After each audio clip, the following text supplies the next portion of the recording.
The east is where we're from. The 12 tribes of Israel. In 721 BC,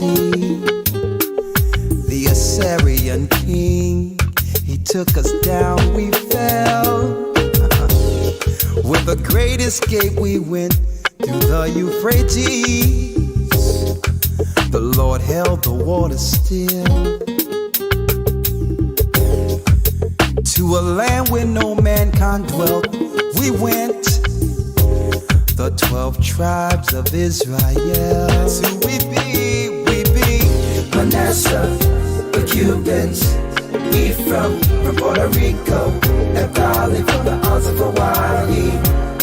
The Lord is calling back Israel. Zebulon from Panama. All right. Yeah, the North American Indians. Testing 1, 2. The Dominicans.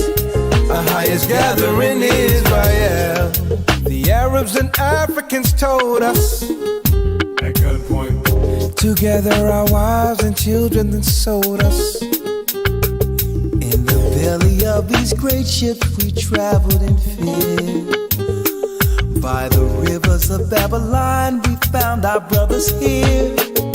AHAYAH gather us. Asher in Colombia, Reuben from Australia, Issachar, the Mexicans. AHAYAH's gathering Israel. Judah, the Negroes, Benjamin, the West Indians, Levi, the Haitians. AHAYAH's gathering Israel.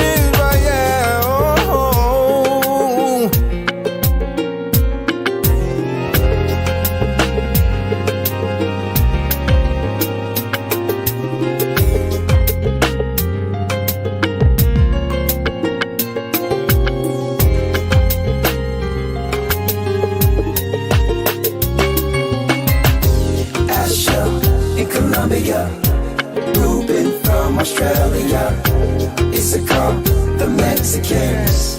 That's who we be. Judah, the Negroes, Benjamin, the West Indians, Levi, the Haitians, Manasseh, the Cubans, Ephraim from Puerto Rico, and Bali from the Isles of Hawaii. The Lord is calling back Israel. Zebulon from Panama, yeah, the North American Indians, Simeon, the Dominicans. AHAYAH's gathering Israel. All right, one more song, and we're jumping right in. A higher power's with me. They think they can lie to us.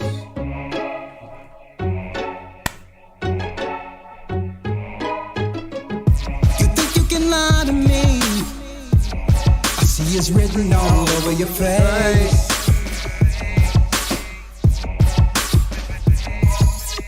Scientific intricity. They create out in space. You created out in space. Oh yeah. Come on in. You can do what you wanna do. To have a host with no voice and yeah. You can think how you wanna think now. But you can't stop us, the truth is rising. But to lose, we refuse. I will go down without a fight. You think I can say what you're doing to me? Yo, you cannot defeat me. 'Cause I'm out of your league. My hand on your heel, I'm pulling through.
but it's spitting puts you in shock like electrical current. So current, leaving you paralyzed. And this truth is so amplified while your ego's reducing size. We a menace to your society, taking your kingdom violently. Bring a paddle to the battle. We can be here in a valley of an alley with the matter is a matter of time. They gonna come, but we done. You be the Messiah. I run the race until I finish. A higher power giving me the ability. Chosen people with no love of a mystery. We won't stop.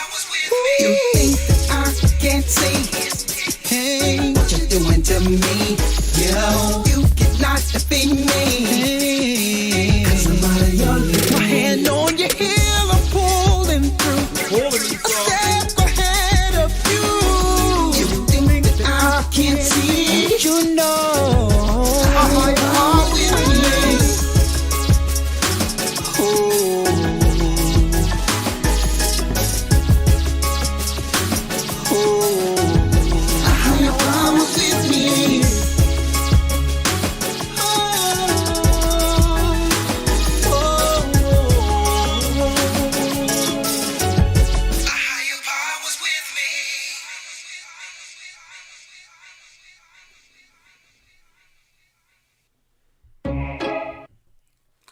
They think that we can't see, but AHAYAH's power is with the children of Israel right now. First and foremost, I would like to thank you all for your presence. I'm Elder Ricard Shiara, along with the elders in the background, for a most timely broadcast. A most timely broadcast. Before going in, I would like to make sure that an announcement is done that, yes, we are taking enrollments for October 31st. First week of the Hebrew Bible Academy will be the creation of the universe. So we're taking enrollments now. So just so that our people are not working around the clock in the last minute, I'm asking if you're going to enroll, make sure you do it as soon as possible so that we can get it out of the way and focus on the teachings, okay? So if you wish to be a part of the Hebrew Bible Academy, please go to historytimes.org to enroll. History Times, you're already requesting jungle. I'm going to play that today. Don't worry about it tonight. But staying on task here, you go to historytimes.org. That's where you go to enroll. Again, it's only $150 for 3 full months. You get the PDFs. You get us working around the clock to make sure you have the recordings in case you have to work. Okay, we have administration making sure that they get you the emails on time. And hey, you get the news. News like none other in the whole earth. Okay. On top of that, Elder Lawyer goes into Hebrew 101. Because learning the Hebrew language is getting familiar with the letters isn't that hard when you look at it with the English. And Elder Lawyer teaches how you can actually be able to break down words just by looking at the English language in your Bible. Okay, we got Hebrew 101, and also we have your lessons. A lot of people out there are confused to a lot of things, wondering what's going on. How is it you have a bunch of Israelites out there who know they're Israel, but yet God's people cannot come together due to so many diverse doctrines out there? That's answered in the academy also, okay? Because there was different doctrines during the time of Christ. And if we couldn't come together while he was here, understand that there's no group anywhere that's going to join the children of Israel together when it's prophesied that Christ would bring that remnant together upon his return. So those that were following Christ's doctrine at that time in the same spirit would be what? They would lean towards following the same doctrines today. If you would Pharisaical doctrine against Christ, if you don't believe in the baptism, the Holy Spirit, the fruits of the Spirit, then you're going to link into other doctrines that links more so with the spirit you're under. Whether it's Pharisee, Sadducee, scribe, or Christ's doctrine. So all of those things and more are answered in the Hebrew Bible Academy. It's about doctrine. Why? What I've found out in this walk, all Israel is not of Israel. Okay? And the dividing line comes down to Christ's doctrine. That's it. Christ is the dividing line. So We handle that in Israelite doctrine within the academy.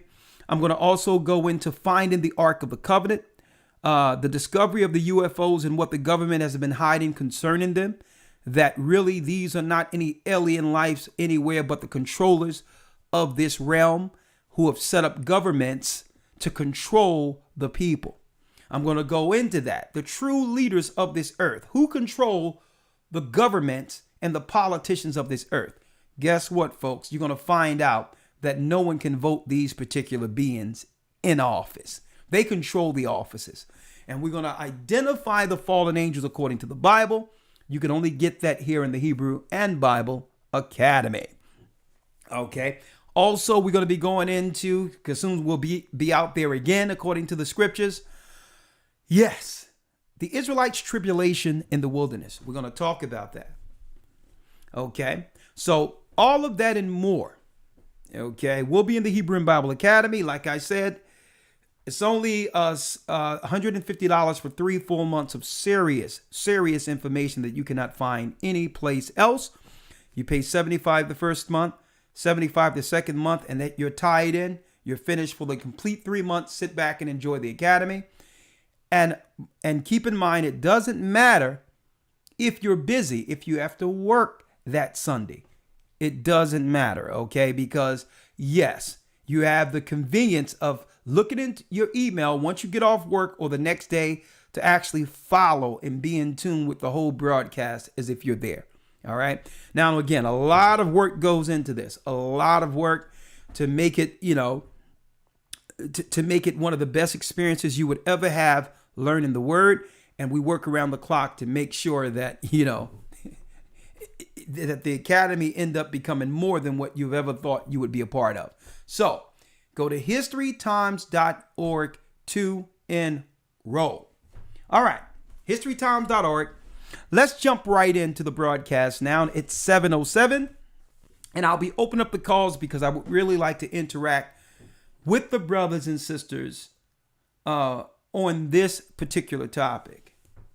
That's right.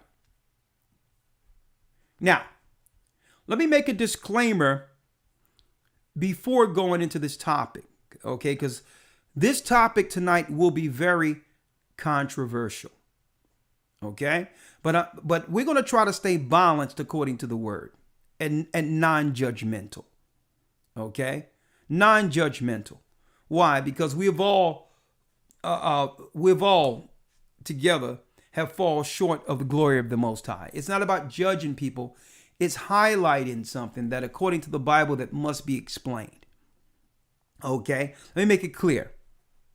I have no axe to grind or have any personal issues against any person based on their race. No, I have no problem. We have no problem with this church. It doesn't matter your race, okay? It doesn't matter right now what sin one could be in right now. Be it in the world dealing with promiscuity or whatever the case, homosexuality, incest, bestiality, whatever it is. Keep in mind, I don't have any personal axe to grind against any person because at the end of the day, we all will see the judge. What we're here to do is to bring understanding according to the Most High that would give what? Every person out there an opportunity to repent. That means to change. To change. And do what's right according to the Most High. And no one can actually understand how to do that without a moral code instilled. What we're talking about tonight is the moral code according to God, which is written in the Bible, the Most High's laws, statutes, and commandments. It doesn't matter what the Christians are talking about concerning that, claiming that the laws are done away with. Christ said, "Think not that I come to destroy the law or the prophets. I come not to destroy, but to fulfill." If Christ destroyed the law and the prophets, he would be destroying what was written of him in the Old Testament. So that's utterly ridiculous, claiming that Christ came to do something contrary to his Father. So let's set the record straight there. Okay?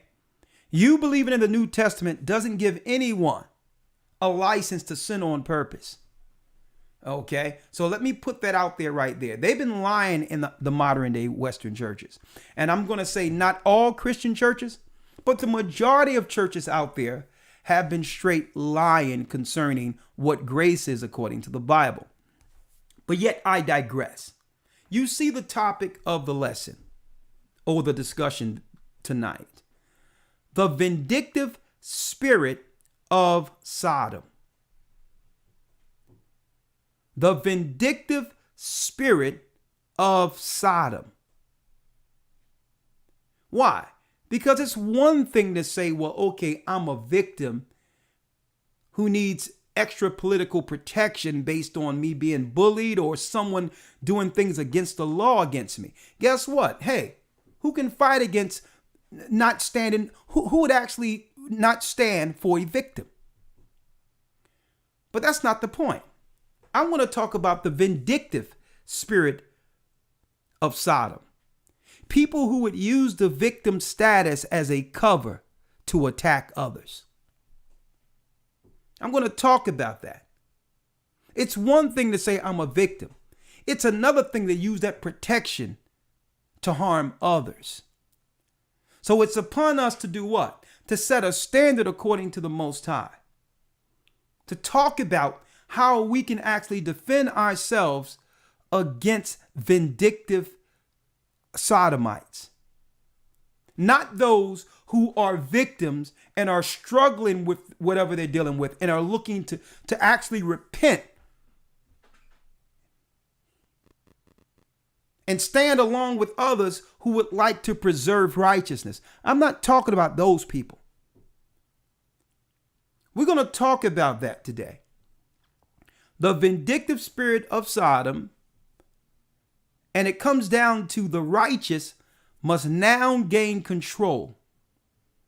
We must now, if you're looking to stand for something right, that's what righteous is. Not to say that you're holier than thou, but you're seeking to do justice and be right according to the Almighty. The righteous must now gain control against the victim's narrative. Those who would like to do right and respect nuclear family and a family according to God, according to the Bible, must now gain control of the narrative. We must now gain control of the narrative and say, you know what? Enough is enough. At one point, we thought it was because y'all claimed y'all wanted equal statuses to be married because whatever the case is. Guess what? The law was passed where y'all can do that. Even though the Bible defines what marriage is, no one stopped you from ever doing it before. Hey, knock yourself out. It was one time where people being victimized or bullied because they weren't like the strong masculine young men growing up and they were teased. I agree that no one need to be bullied or no one need to be teased. Okay, but let me make it clear. All people should be protected by that. It shouldn't be a special status or law passed. When I was growing up, I was bullied. I was teased. It had nothing to do with a sexual persuasion. Bullies are going to be bullies. So extra law shouldn't be made because someone's bullied. Okay, let me put that out there. But I'm going to go in. The righteous now must gain control of the victim narrative. Why did I frame it that way? Because it seems like those who are trying to do right and preserve tradition has now become the victims. Has now become the victims. And we're going to talk about that by first laying a moral foundation. Since the conversation is out there concerning sexuality, we must now define what's moral sexually according to the Bible first. And then we're going to ask, is anything wrong with these laws that were set up to keep a traditional moral code within a society? We must set the standard first, because it seems as if the media, the liberal media, whoever they are looking to cloud the understanding of what sexual morality is. Or not just sexual morality, what a family traditionally is, and what was the reason for two people coming together in the first place. We're going to talk about that today. All right? So get ready. I want y'all to make sure you call in 515-605-9327. What we'll be discussing is the vindictive spirit of Sodom. Now, I'm going to bring Elder Lawyer in one moment. But before I do so, let's set the stage. Let's set the program for what we'll be talking about today. All right. During the late 1800s, there was a 33-degree Mason, an American writer by the name of Albert Pike. Okay, right now you can find his statue 1 block away from the White House, Washington, D.C. Albert Pike, he so happened to have been Jewish. I don't know if that had anything to do with it, but it's good to know, because why? Every time something happens when it comes to our people, usually the religion or what we believe is brought up. Okay? Because obviously the media believes and others believe that there's some tie-in to someone's ideology or their impact on society based on the religion they follow. So, and I'm going to use Israelites as an example. Anytime there's something negative that comes out where someone who believes they're Israel, typically a black person, they would automatically try to promote that as the all to end all of any negative because an Israelite did it.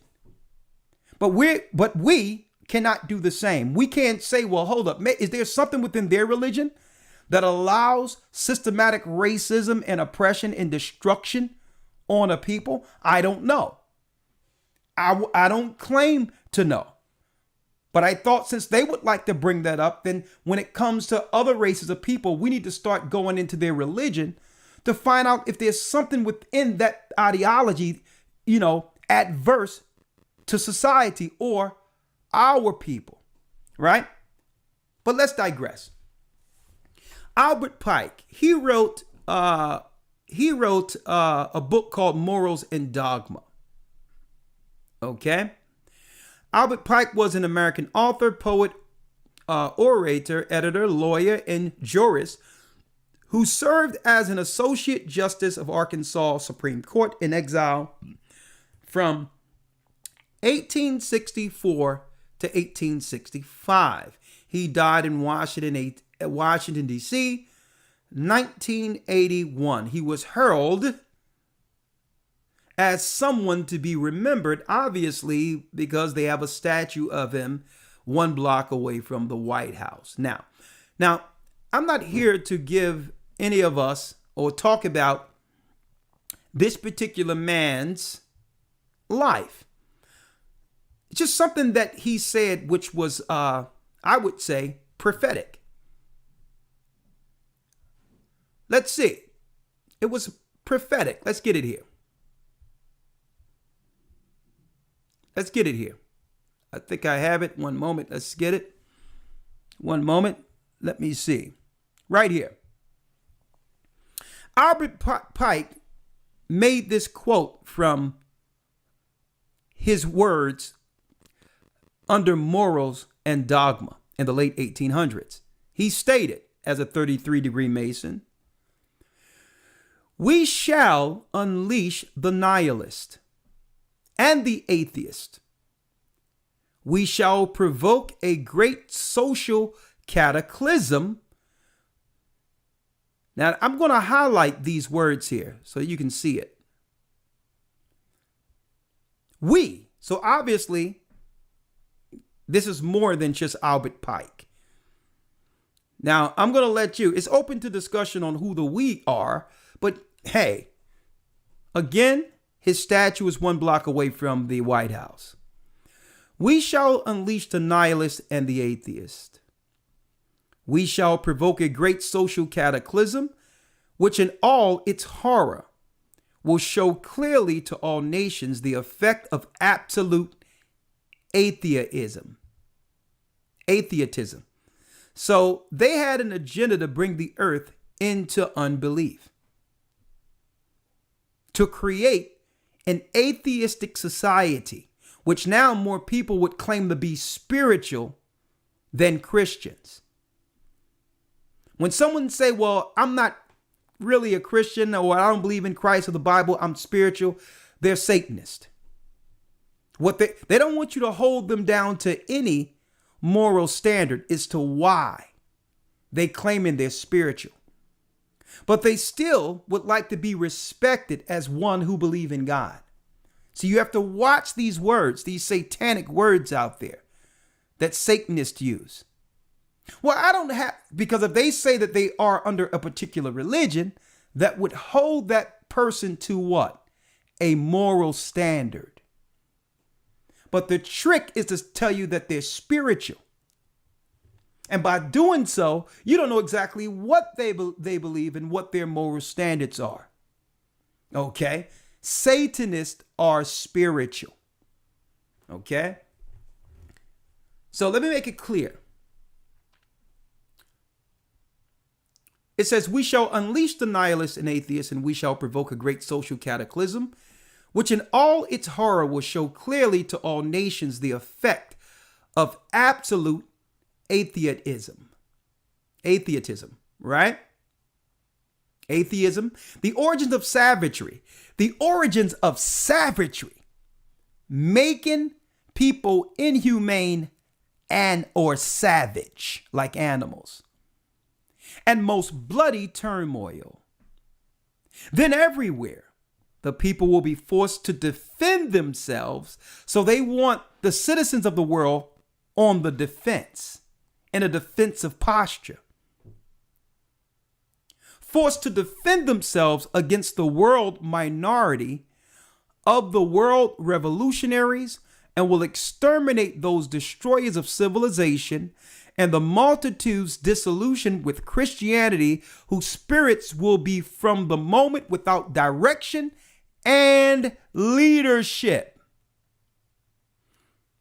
So the outcome from setting up an atheistic system is to do what? To make it where the people are without any spiritual guidance before Christ returns.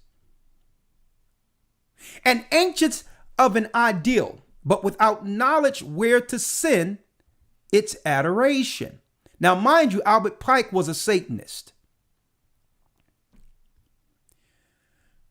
It says, without direction and leadership, and anxious for an ideal, but without knowledge where to send its adoration, will receive the true light through the universal manifestation of the pure doctrine of Lucifer, brought finally out into public view. Now, a lot of you don't know that the Satanists behind closed doors, the Knights Templar of Rome, worship Lucifer as the Baphomet, part male and part woman, a hermaphrodite, male and female, which would be determined today as transgender beings. So a lot of you are waiting for somebody to walk out of the White House with horns on, but it's the idea of the Baphomet that would become the norm accepted amongst society.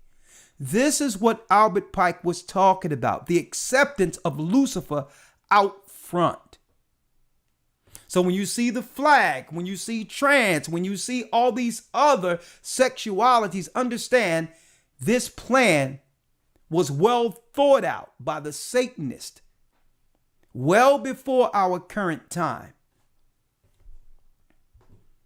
It says, a manifestation which will result from a general reactionary movement which will follow the destruction of Christianity and atheism. That means the belief in anything, but conquered and exterminated at the same time, causing a conflict before the two, because why? What? A nation divided against itself cannot stand, and eventually Satan destroys everyone. Elder Lawyer. Yes, sir. Shalom. Shalom. I'm bringing you right in right now. All right. It's good to see you, brother. I want to jump right in. Yes, sir. Let's do it. Before we go into some of the stories I'm headlining today, all right, I want to go into the Bible so that everyone out there cannot claim they didn't receive the moral standard according to God. Okay, according Absolutely. to the Bible. All right? Because they would make people believe that there's multiple sexes out there. It depends on how you think you are, your sex is, or whatever the case is. And a lot of people don't know even the word sex in of itself is a deceptive tool, tactic on the psychology of people. Sex, the word sex come from the Latin. Sex breaks down to the number what, Elder Lawyer? Tell him, come on. 6. Sex is 6. 6, 6, 6. So immorality would lead to the mark of the beast. So we need to reel this back. For those who don't know, we're going to talk about the vindictive spirit of Sodom. There's a vindictive spirit about it. It's not about being a victim and needing help. It's about gaining political power over the population and using your political protection, as a shield while attacking the world. So it's really time that we realize that, listen, it was never about what they politically said it was. And the majority of the people who are suffering in this earth are believers. And believe it or not, they are aiming all of this destruction at taking and destroying our children. And it's time for the righteous now to gain control against the victim narrative. You're not a victim if you make those who once supported you victims. And I'm going to talk about that today. Elder Lawyer, I'm going to need you to scoot right over, if you don't mind, to your right a little bit in the center, because I really appreciate it. Thank you. I appreciate it. So let's set the moral standard first, because we understand, Elder Lawyer, that Albert Pike, his Satanist, he's burning in hell right now. We understand that he set a precedent. He set something forward. He talked about the governments coming together to ferment 2 wars that would lead to what it says the Jews getting Palestine. And at the very end, there will be a cataclysm, a war between the Christian world and the Muslim war. So all these things were actually progressively moved forward politically by what? The system, the power structure. Right. The power structure did all these self-fulfilled prophecies so that they can gain power at the very end to have Palestine.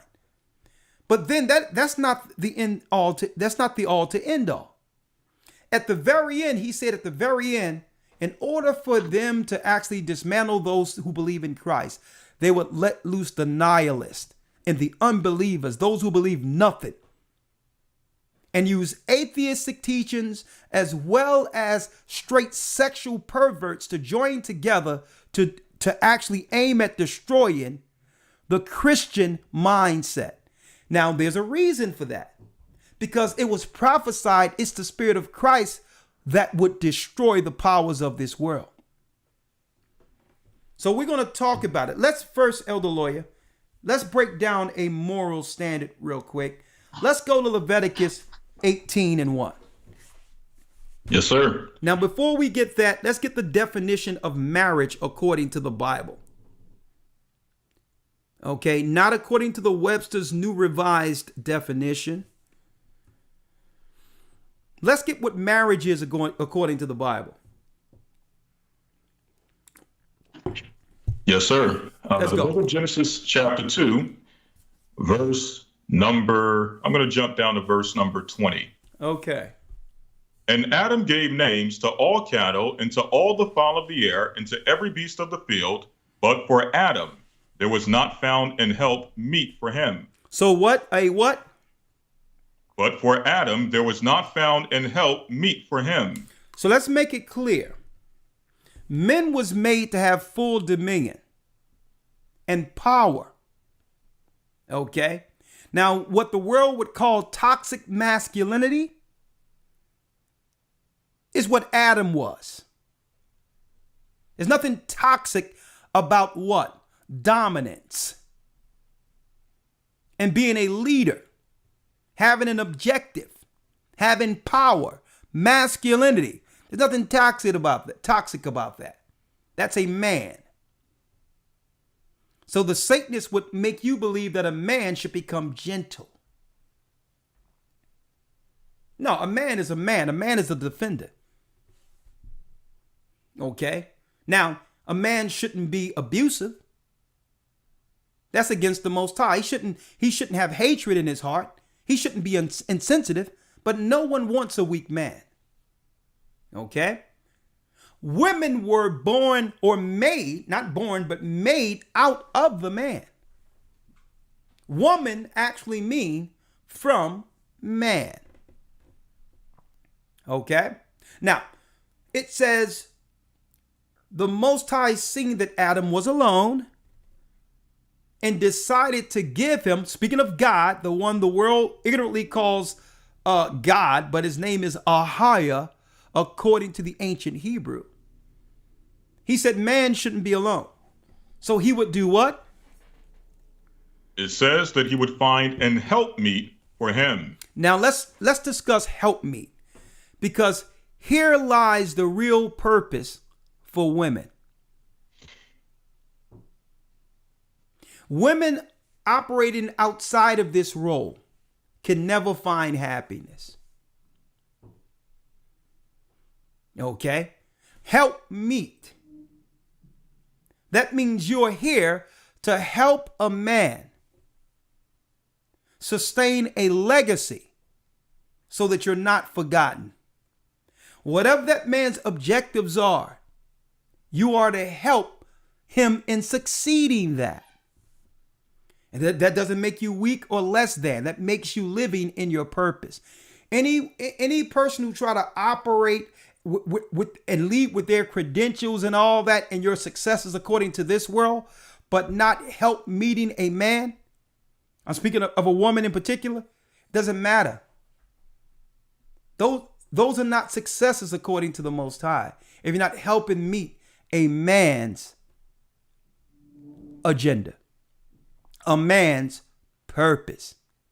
And anytime anyone work outside of those functions where a man isn't dealing with a purpose, it's failure. When a woman isn't helping meet for a legacy, that's failure. Because we were both meant to have a purpose that would sustain a legacy according to God's purpose.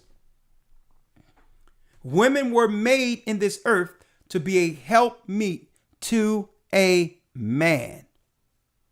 There's nothing wrong with that. Doesn't matter what the Western world tells you. Okay? And a woman, at the end of the day, when she becomes wise and of age, she realized all the accolades and chasing success in this society without having a man was for nothing, because there's nothing to leave behind called legacy. Okay? What we're giving you is the initial definition for marriage according to the Almighty. Go ahead, Elder Lawyer. 21. And the Lord God caused a deep sleep to fall upon Adam, and he slept, and took one of his ribs, and closed up the flesh instead thereof. And the rib which the Lord God had taken from man made he a woman, and brought her unto the man. And Adam said, This is now bone of my bones, and flesh of my flesh. She shall be called woman, because she was taken out of man. Therefore shall a man leave his father and his mother, and shall cleave unto his wife. Shall cleave unto his what? Shall cleave unto his wife. Marriage clearly defined according to the Bible. There's no in-betweens on that. If you try to define it other than this, you're falling into what? The trick that the Satanists had under what? Under Albert Pike.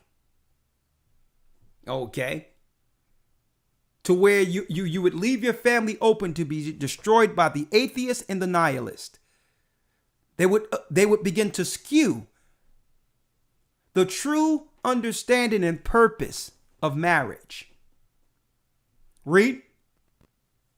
Therefore shall a man leave his father and his mother, and shall cleave unto his wife, and they shall be one flesh. And they shall be one flesh. That's marriage.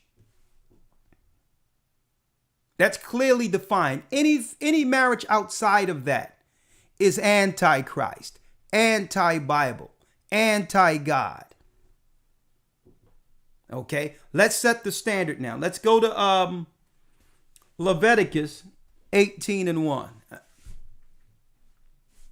Yes, sir. Leviticus 18, verse 1. And the Lord spake unto Moses, saying, Speak unto the children of Israel, and say unto them, I am the Lord your God. After the doings of the land of Egypt, wherein ye dwelt, shall ye not do. And after the doings of the land of Canaan, whither I bring you, shall ye not do.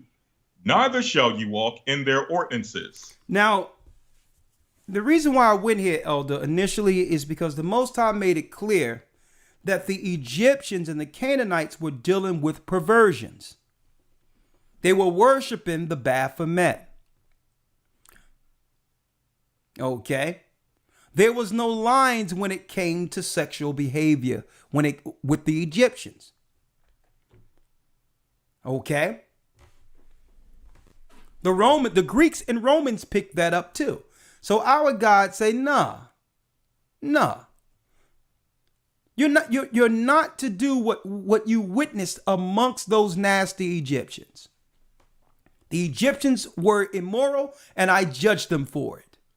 And that's why when you look at the conscious community today, and I'm going to go into that in the academy too, Elder Lawyer, why there is no moral line concerning sexuality amongst the conscious community. What they're hiding is what? They're dealing with the same perversions that the Bible was speaking about against Egyptians. That's why you're going to always hear about molestation amongst them. Dr. York tried to build his own little Egypt over in Atlanta. And guess what? It came to find out they were dealing with ritualistic dealings with children. Why? This is why I'm going to tell you, folks, the verse we're reading right now is the reason why the conscious community are trying to tell you that the Bible's tampered with. Don't go into the Bible.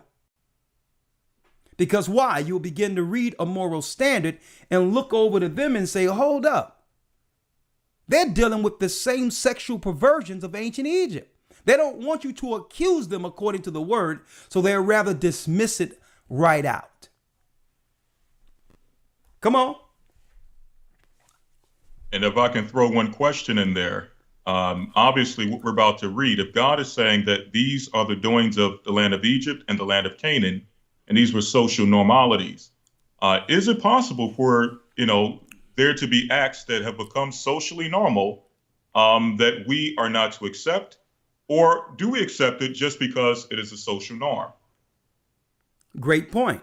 And I'm glad you put that out there, because in Egypt, those were social norms, but our people stayed separate from that. We could. Why? Because we lived separately in Goshen. But it was fully known when our people were in Egypt that for them to go out and find a little boy or a little girl or deal with the same sex, that was the norm amongst Egyptians. And it wasn't frowned upon. The families that wanted to deal with the traditional lifestyle, guess what? The Egyptians didn't oppose their lifestyle on those that was living traditional amongst Egyptians. But neither did the traditional people, neither did they frown upon the Egyptians who were dealing in sexual perversions. They just allow each other to coexist. And our guy was like, well, no, we're not going to set no standard where it's about live and let live. Where as long as it's not bothering me, as long as it doesn't affect me, then it's okay. No, our God wasn't dealing like that, because eventually someone is going to run over the tracks. Right. One of our children on either side is going to run over the tracks. See? So our God knew that no, you just can't allow sin to fester under the live and let live banner. Because the children are going to, through their curiosity, going to run over the tracks one way or the other, and whatever's going to, and guess what? One is going to infect, not effect, infect the other. Okay, read on. Yes, sir. Leviticus 18, verse number 4. Yes. Ye shall do my judgments and keep mine ordinances to walk therein. Yeah. I am the Lord your God. So so listen, the God of the Bible, the God who sent Christ to give us another opportunity, another swing at these laws to try to do them. The God of this Bible gave what? Us a moral code concerning relations and how we should relate to others. Read. Verse number 5. Come on. Ye shall therefore keep my statutes and my judgments, which if a man do, he shall live in them. I am the Lord. Come on. None of you shall approach to any that is near of kin to him to uncover their nakedness. Hold up. Read that again. None of you shall approach to any that is near to kin of him to uncover their nakedness. None of you shall approach to any that is near of kin to him. Now, the Bible is going to make it even clearer concerning what it means near to kin. You're not supposed to deal with your blood, with your siblings, with your parents. Now, here's one issue we have, Elder Lawyer, in this new society that have just developed out of Sodom and Gomorrah. For the sake of relations, for a relationship, we'll bring a total stranger in our house, be it a man or a woman, not knowing their sexual tendencies and their upbringing and how these people may come into your home and begin to predatorize the children. But I'm going to leave that there. I'm going to talk about this. See, when lines are clearly defined, judgment is swift. You're able to isolate when someone is doing something out of place and root it out of the way. So we're going to talk about clearly defined laws concerning relations today. Read it. The nakedness of thy father or the nakedness of thy mother shalt thou not uncover. You're not to deal with your mother or your father. Okay. Now, let's also discuss the different ideas and ideologies when it comes to the husband, the father, or the mother. We're not supposed to sexualize our children, because that falls under the same thing. Having a little girl dressed sexually clad, dancing and gyrating, that falls under the same thing. Through the ideology, you're really doing the same thing. In order for you to sexually dress your child like that, something in you draws you into that spirit. There's an attraction, a perverted attraction where you'll think that's cute. But in your mind, you have already sexualized your children. See? And I'm bringing this out, Elder Lawyer, because a lot of people don't, sometimes the majority of our people, Elder Lawyer, they look at the end result and don't look at the mindset that leads to perversions and the act in of itself. Right. Because the Bible tell you it's conceived in the mind first. And then after the lust, it brings forth sin. So a lot of people look at this and say, well, hold up. Yeah, that's wrong, mother and father. But yet we'll sit back and see our children, our young girls, sexualized by their parents and paraded in public sexually after being what? Dressed by their parents. That means the parents conceived their children's sexuality before they clothed them. They conceived it in their mind that this is sexy. That's a perverted man or woman. That's a pervert that would allow their children to what? To be sexualized. See, and I wanted to bring the laws first because there's too many gray lines anymore. Finish reading, Elder Lawyer. Yes, sir. Verse number 8. The nakedness of thy father's wife shalt thou not uncover. The nakedness of thy father's wife. A man dealing with his father's wife. Or someone his father used to deal with, or vice versa. Things that have become societal norms in our community. We know things like this happens and are silent about it, right? Read.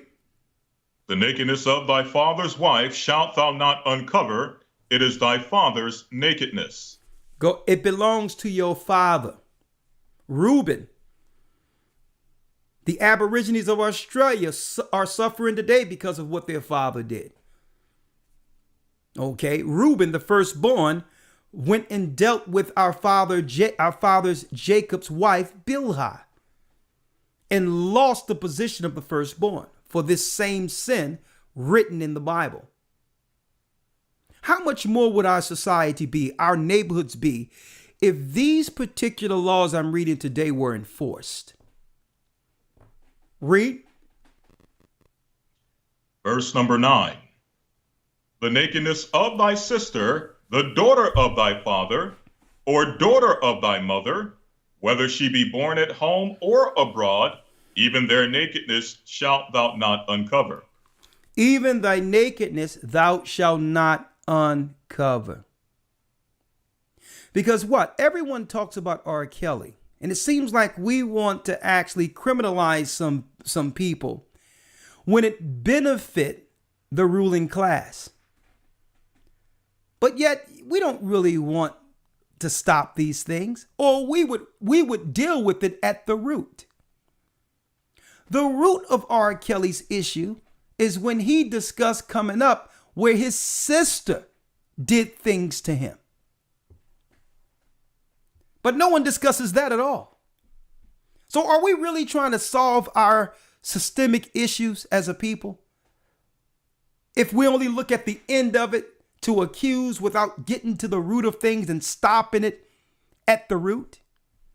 What are we doing to make sure other R. Kellys aren't cultivated and groomed in our society?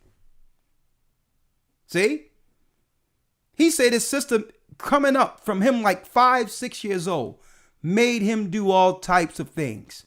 and it sexualized him and gave him, he probably don't understand it because he's under an arrested development, and the Bible pulls that out. It's called an inordinate affection. So unless we're trying to get to the root issue, I don't want to hear anything about what people are talking about trying to accuse someone when this is allowed on a regular basis and the children aren't protected. Now, at the end, the enemy benefits because the enemy needs people with low IQs who sexualize, who they can actually get a dossier on to use for their talents until what? Until that particular person becomes unuseful. So the system has a need to keep us sexualized and keep us perverted and molested because they can use us as adults, walking around, looking like adults, seem like adults, but are living in a state of arrested development because we didn't get over what happened to us at the age of 3, 4, and 5. So that's why I'm going to this law so we can set a standard.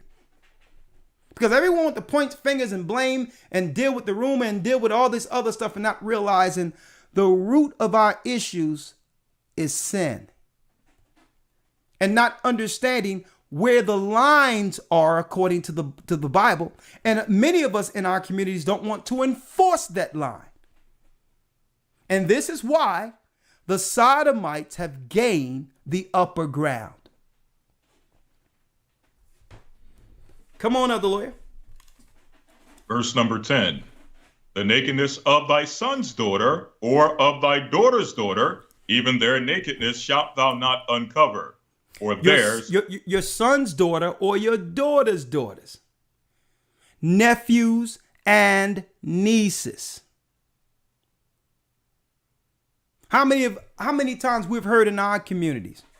Uncles come from down south and all that and come over and watching the kids. And next thing you know, the parents don't know about it until the child is what, 15, 16, 17. Sometimes the parents are so checked out, they don't even know something happened to their children until their children become adults. Here it is, you got a brother who needed a place to stay. And no one asked him, hold up, dude. You're going from house to house. Why aren't you standing on your own 2 feet? Why? And you thinking as your brother, well, listen, I'm going to look out for my brother. But yet you bring him in your house and you have children. And your daughter is growing into her own, growing into a woman. And your brother is looking at her because he didn't grow up with her as someone, to protect or someone that he would care about. He sees this young girl as an opportunity. Right? So let's talk about it. We're talking about the spirit that create Sodom and Gomorrah. A spirit that's cultivated within our communities.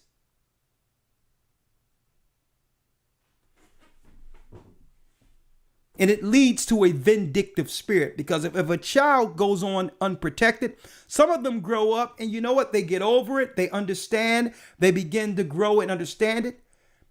Or they grow with whatever they're dealing with, but yet they don't feel a need to lash out at society. But there is a segment of those children who never recovers and become what?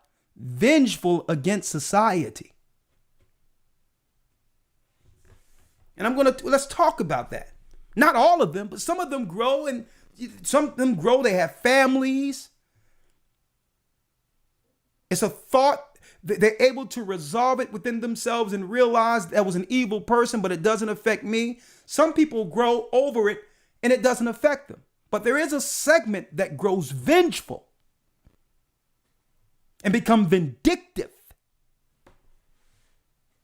And I'm going to talk about that today.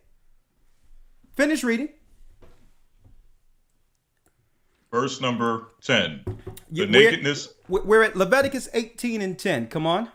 The nakedness of thy son's daughter or of thy daughter's daughter, even their nakedness shalt thou not uncover. Come on. For theirs for theirs is thine own nakedness. The nakedness. Go ahead. And that's including having anyone wash up your children. Having anyone, and see, and that's what we have to understand, what's allowed in our society that's ignored. It was one time that the only people who seen the nakedness of any child were their parents. They would grow up and be clothed accordingly. That means that you're an infant. That's right. I'm looking at you because I got to clean you off and all that. But when it's time for you, you're able to use the bathroom yourself and all that. That's another adjustment. But only the parents see that. Now we live in a place where we can drop our children off newly born to strangers. Not to say all these people in these particular positions are predators or have a thought to harm your child, but you have to realize predators and sexual deviant people know how to find themselves around the children they predatorize. So you may drop your child off to a place, daycare or whatever, but who knows who's changing your children?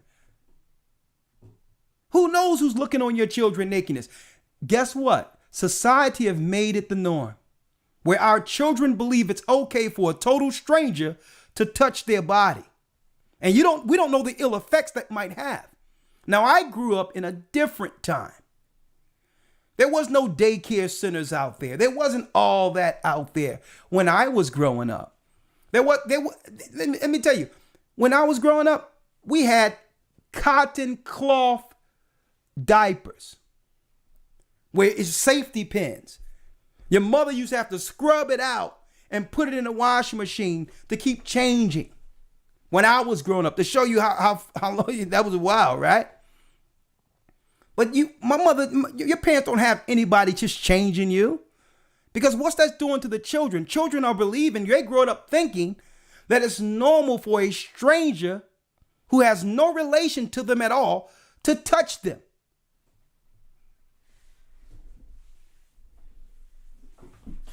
And I'm bringing things to your ideas and your mind that a lot of you never even thought about. And not to say that these people in position has a thought to do that. But folks, it only takes one to get in one of those positions. It only takes one. Come on, verse 11. The nakedness of thy father's wife, or thy father's wife's daughter, begotten of thy father, she is thy sister. Thou shalt not uncover her nakedness. Thou shalt not cover thy sister's nakedness. Because, folks, everything we're breaking down right now causes serious psychological damage on the child.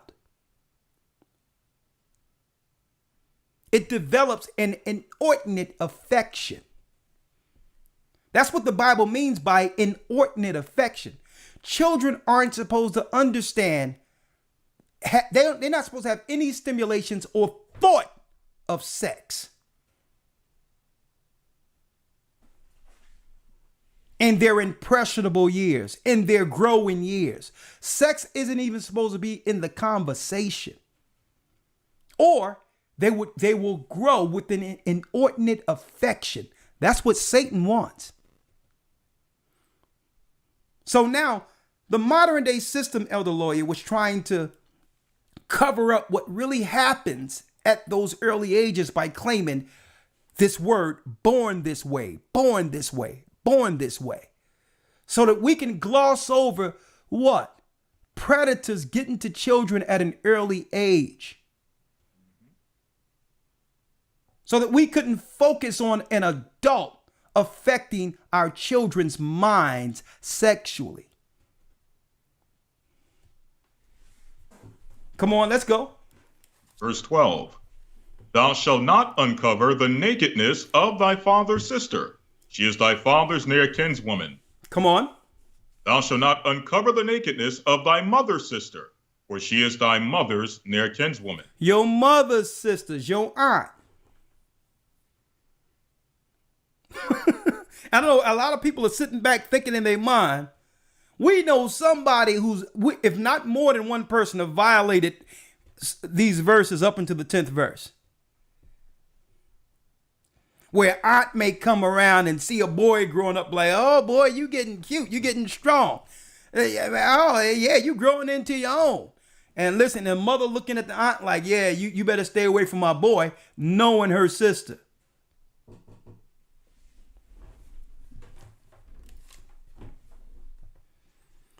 Come on. 14. Thou shalt not uncover the nakedness of thy father's brother. Thou shalt not approach to his wife. She is thine aunt. Your father's brother, your father's wife, your aunt. She is your aunt. Read. Thou shalt not uncover the nakedness of thy daughter-in-law. She is thy son's wife. Thou shalt not uncover her nakedness. Thou shalt not uncover her nakedness. Come on. Thou shalt not uncover the nakedness, verse 16. Thou shalt not uncover the nakedness of thy brother's wife. It is thy brother's nakedness. Read that again. Thou shalt not uncover the nakedness of thy brother's wife.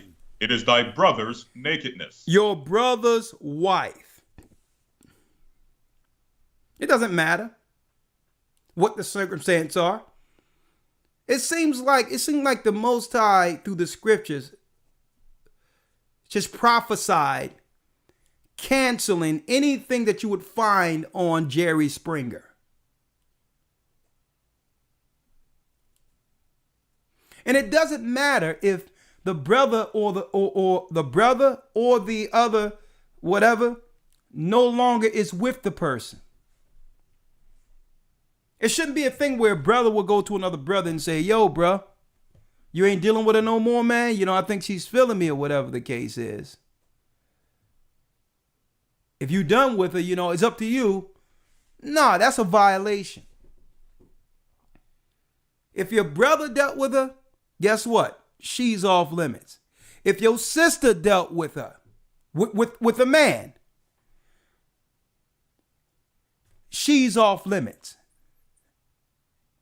What I'm bringing forth are moral codes that sustains a society. Read. 17. Thou shalt not uncover the nakedness of a woman and her daughter. Oh, how many times you see this? You let a man up in the crib and he's dealing with the woman, but have takes on the daughter too.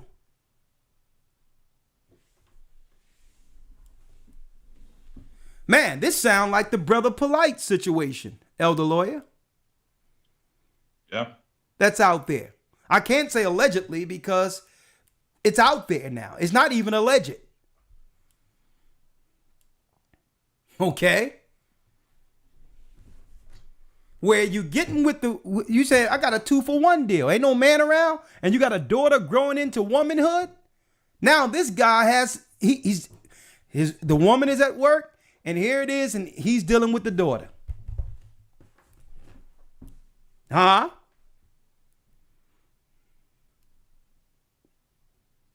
And then eventually it's being hid because everyone is having their time, whatever that is.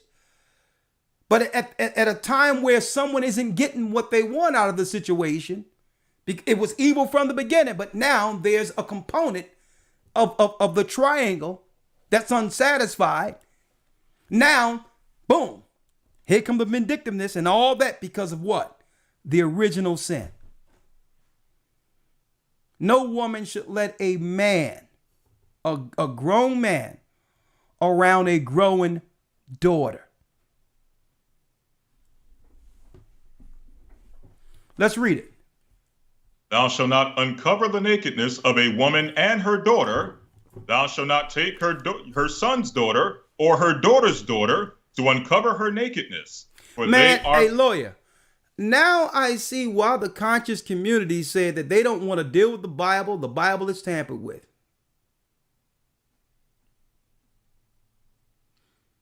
I mean, I'll tell you, if Dr. York was following these scriptures, he would still be out. He would still be, whatever's teachings he's doing, if he followed these scriptures right here, even though his teachings were false, he would still be out amongst civilians being able to teach. So instead of him trying to discredit the Bible, he should have been upholding it. If he was upholding the Bible, today, Dr. York would be a free man. See? Come on. Verse 18, neither shalt thou take a wife to her sister to vex her, to uncover her nakedness, beside the other in her lifetime. Exactly. That means what I said earlier, Elder Lawyer. Get with your old girlfriend's sister, or the sister get with the man to spite her own sister. Can't do that. What happens when a girl or a woman finds out that her own sister dealt with someone she loved or cared about? Folks, lawyer, I'm going to ask you, lawyer, real quick. Does this not sound like our community? But I'm going to ask you this, elder lawyer. Have you ever heard this particular chapter read in the Christian church at all? My limited time there, no. Lawyer, I was raised in the church. I have lines of pastors going back to the slave ships in my family on both sides. And I can tell you, I started singing on the choir at the age of 5. Up until the time I found out I was an Israelite, I was a devout Christian. And I'll tell you, not once was Leviticus, the 18th or 19th chapter or the 20th chapter ever read in any service I attended. Not one. Can you imagine this right now being read in a black Christian church? Everybody's looking around like, man, hold up. I repent. Because why? We don't even know, according to God's law, the Bible, what sexual immorality is. Why? It isn't taught in our churches.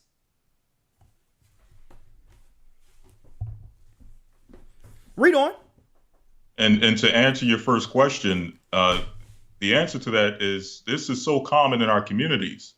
And to read the scripture and to read some of the heinous relations that is mentioning, it's not like, usually when you read something heinous, you ask yourself, well, why, what need is there to put that in the Bible? Who's really doing these things? But when you read this chapter, as heinous as it is, it's not one of those things where you ask, why is it in the Bible? Because you see it happen, you hear it happen so often in our communities, it's not even a surprise.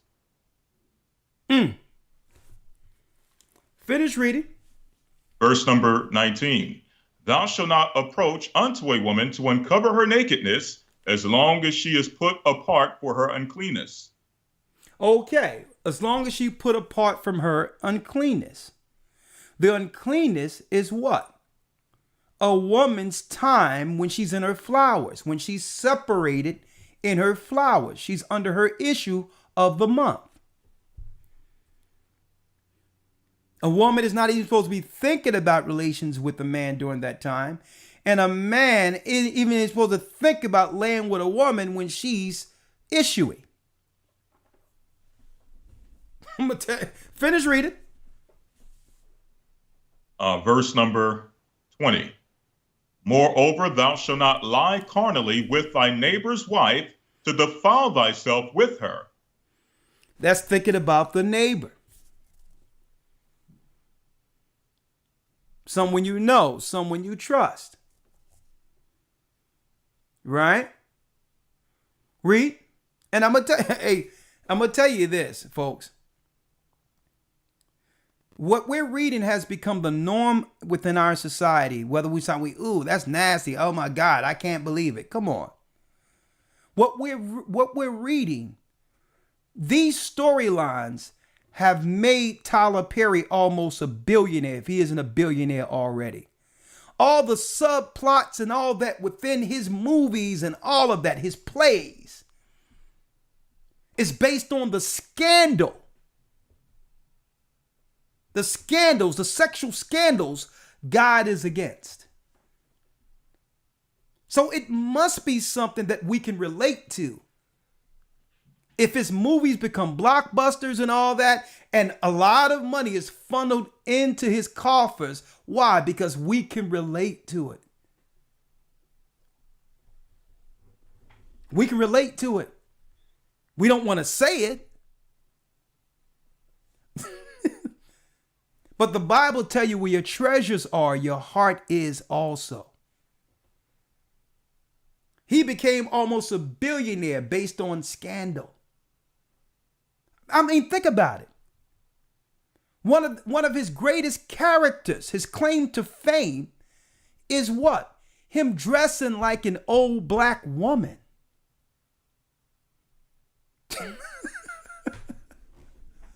Which is against the Bible. A woman shall not wear what pertaineth to a man, neither shall a man put on woman's clothing. A man should not, it says, a man should not wear what pertaineth to a woman, and neither shall a woman put on man's clothing. Right there. I don't care how well the script is read. I don't care what the underlying story and the lesson we get from the movie. Soon as a man came out with a white wig on, looking like an old black woman, Medea was supposed to get canceled according to God. Straight out. Nah, dude, there's a lot of black women out there who can relish in that role. There's a lot of funny black women out there. We don't need you doing this. Setting the wrong example for what? Masculinity, a black man. But we thought it was funny. The Most High isn't laughing, but the devil is. We were supposed to look at that. And not only that, check it out, Elder Lawyer. You got Medea goes to church. A cross-dressing man in church. The mother of the church, where everyone in the church goes to for advice. In the church.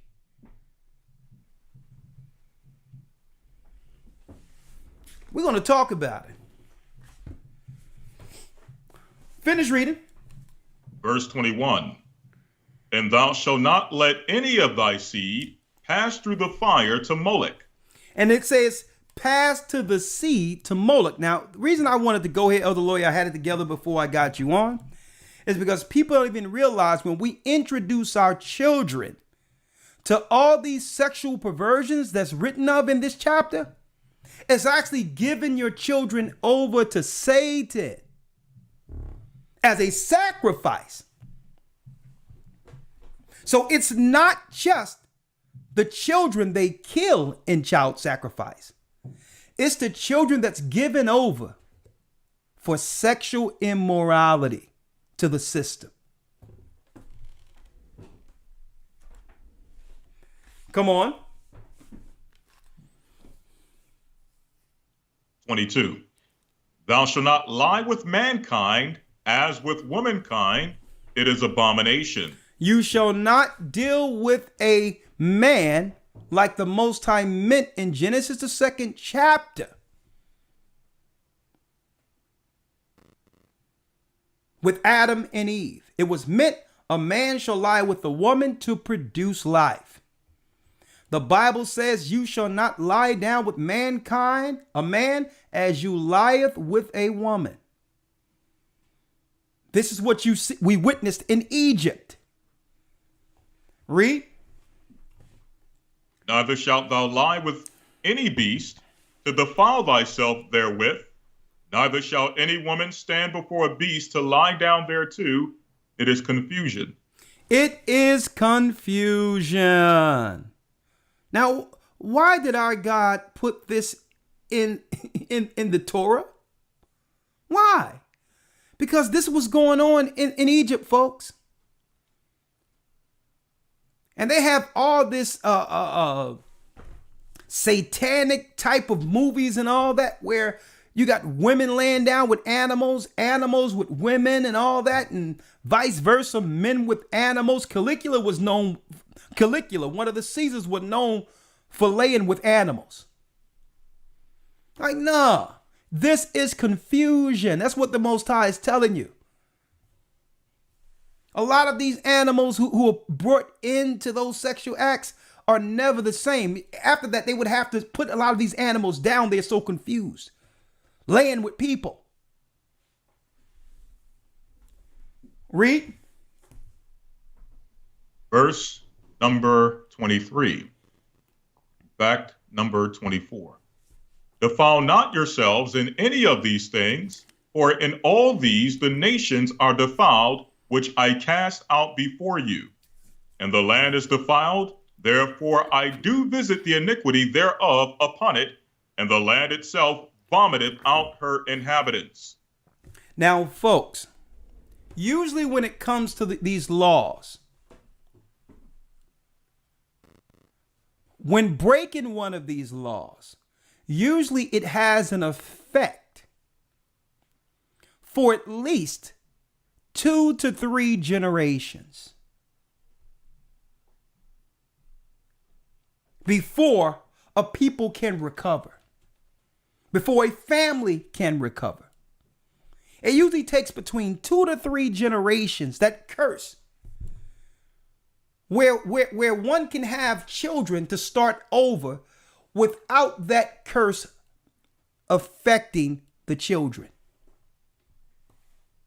A generation, according to the Bible, is 50 years. I need you to think about that.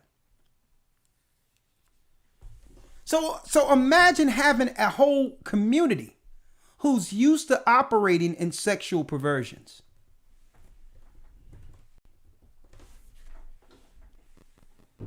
Think about it.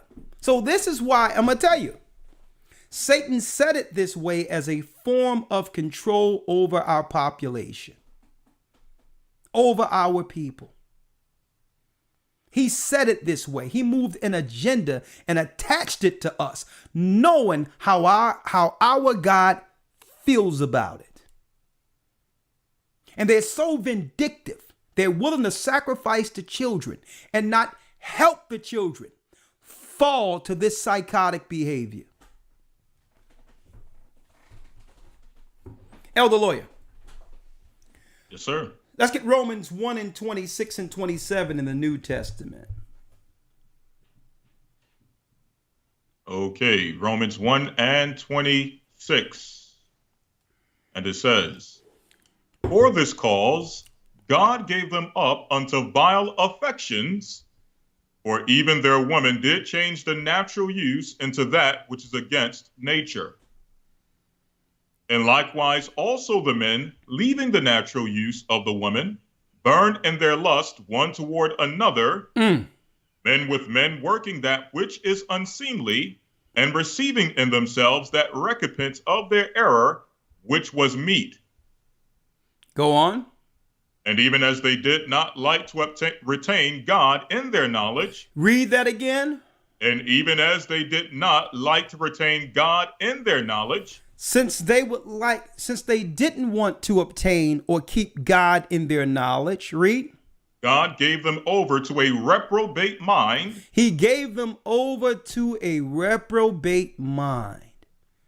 Now, a reprobate, folks, is a broke mind, a mind that's suspended under arrested development. Well, they'll begin to celebrate the sickness. See? And they'll become vindictive against those who oppose the action. A reprobate mind to a degree where they'll begin to think, you know what? There's nothing wrong with me. There's something wrong with all of you who believe in that God. and have not experienced the fun that it comes with being me. Reprobate, folks. So they'll begin to justify instead of going back and saying, you know what? There was a point of victimhood, a point as a child where someone compromised me. Instead of that becoming their mission to root out the evil to make sure it doesn't happen to another child, they'll turn on society. They'll turn on parents, family. Why? Because that's what they envy. That's what they hate. Because if they had a loving family, they would have been protected. So that when they grow, that becomes their mission. Their mission isn't to stop them from becoming victims. Their mission is payback. Payback. No one stopped that person from harming me as a child. And because of that, I have an axe to grind against society. I'm going to get education. I'm going to get money. I'm going to get political status. And now it's payback. I'm coming after families so that children will know what it means to be unprotected, like I was.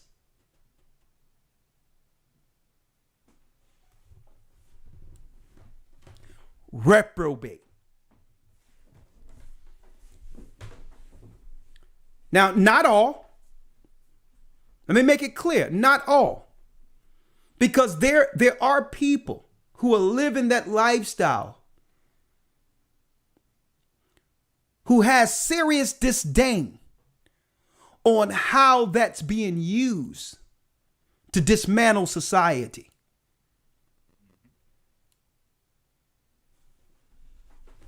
So let me make that clear.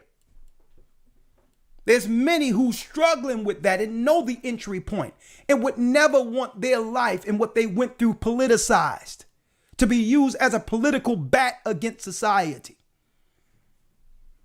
So let me make that clear. Finish reading. Verse number 28.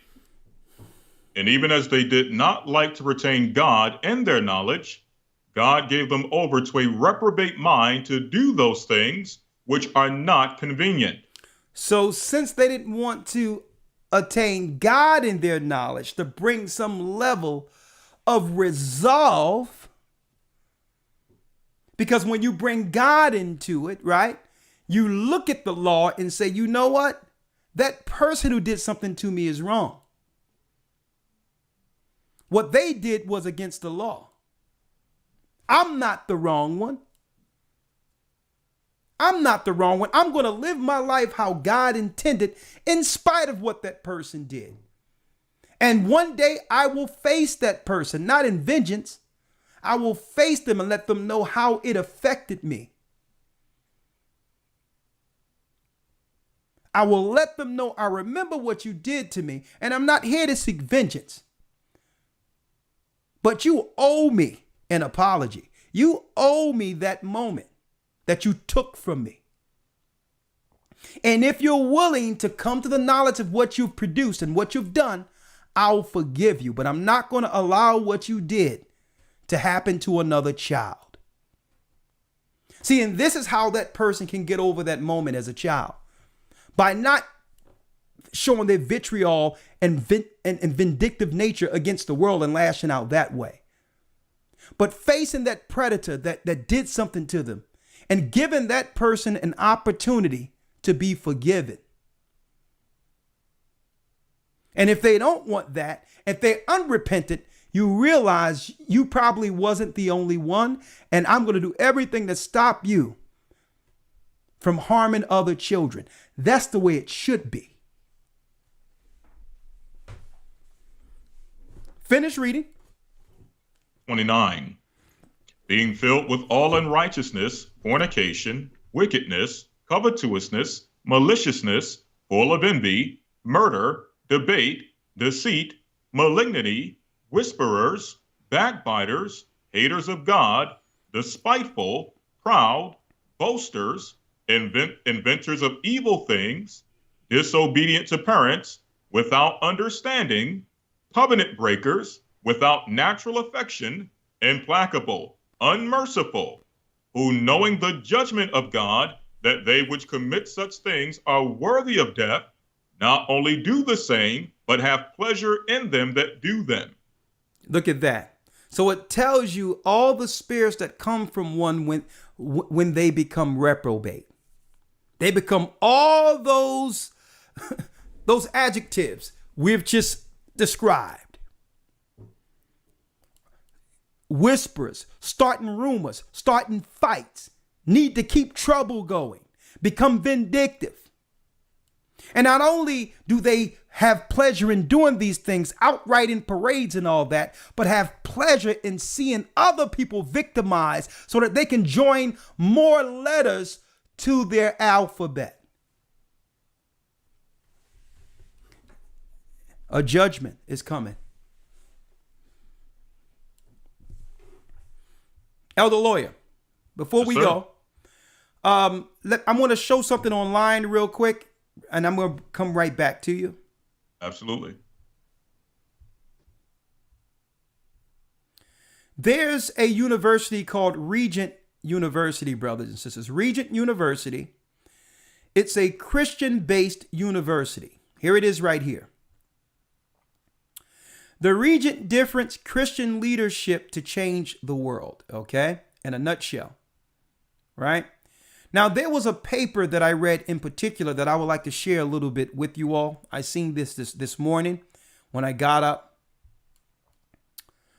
And it was someone who wrote a paper from that particular school, the university, the Christian university. And it was on Steve Baldwin. Okay. He wrote this. And this was a letter that was actually an academia letter that was written concerning the progressive agendas pushed against believers today. And Steve Baldwin states, lately the gay movement seems to be making large gains in its war on America's Judeo-Christian culture. Gay characters have become the norm on sitcoms. It has become fashionable to attack the Boy Scouts. There's propaganda that inundates many of our public schools. Nearly all the mainstream religious denominations have revised their understanding of biblical teaching concerning their lifestyle. And the gay rights legislative agenda is succeeding beyond the advocates' wildest imaginations. And yet the destructive impact of their lifestyle has become Western civilization is rarely discussed by columnists, reporters, religious leaders, politicians, or by any else for that matter.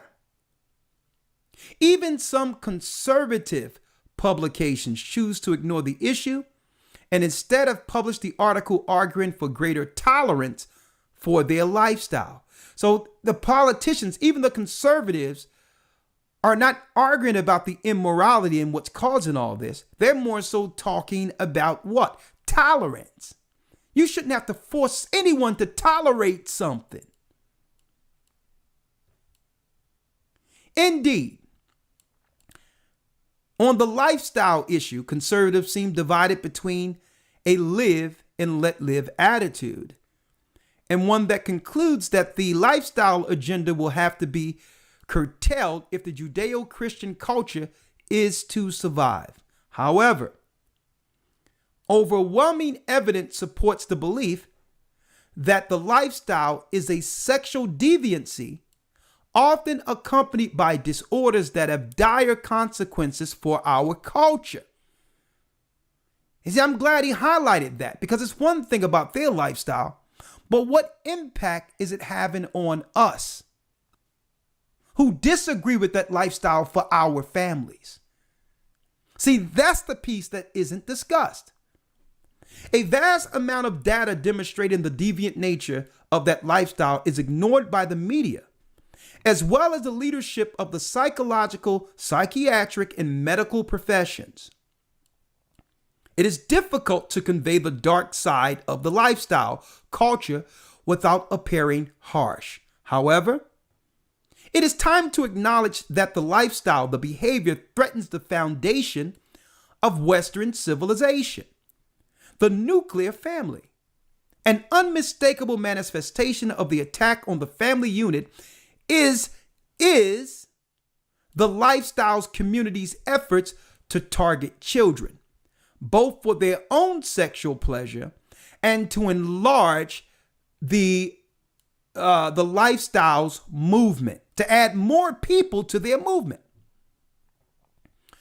The lifestyle community and its allies, I'm using lifestyle because I don't want to keep saying the word. The lifestyles community and its allies in the media scoff at this argument. They insist it is merely a tactic to demonize the lifestyle. After they argue heterosexual molestation is a far more serious problem, unfortunately, the truth is stranger than fiction. Research confirms that the lifestyle molests children at a rate vastly higher than heterosexuals.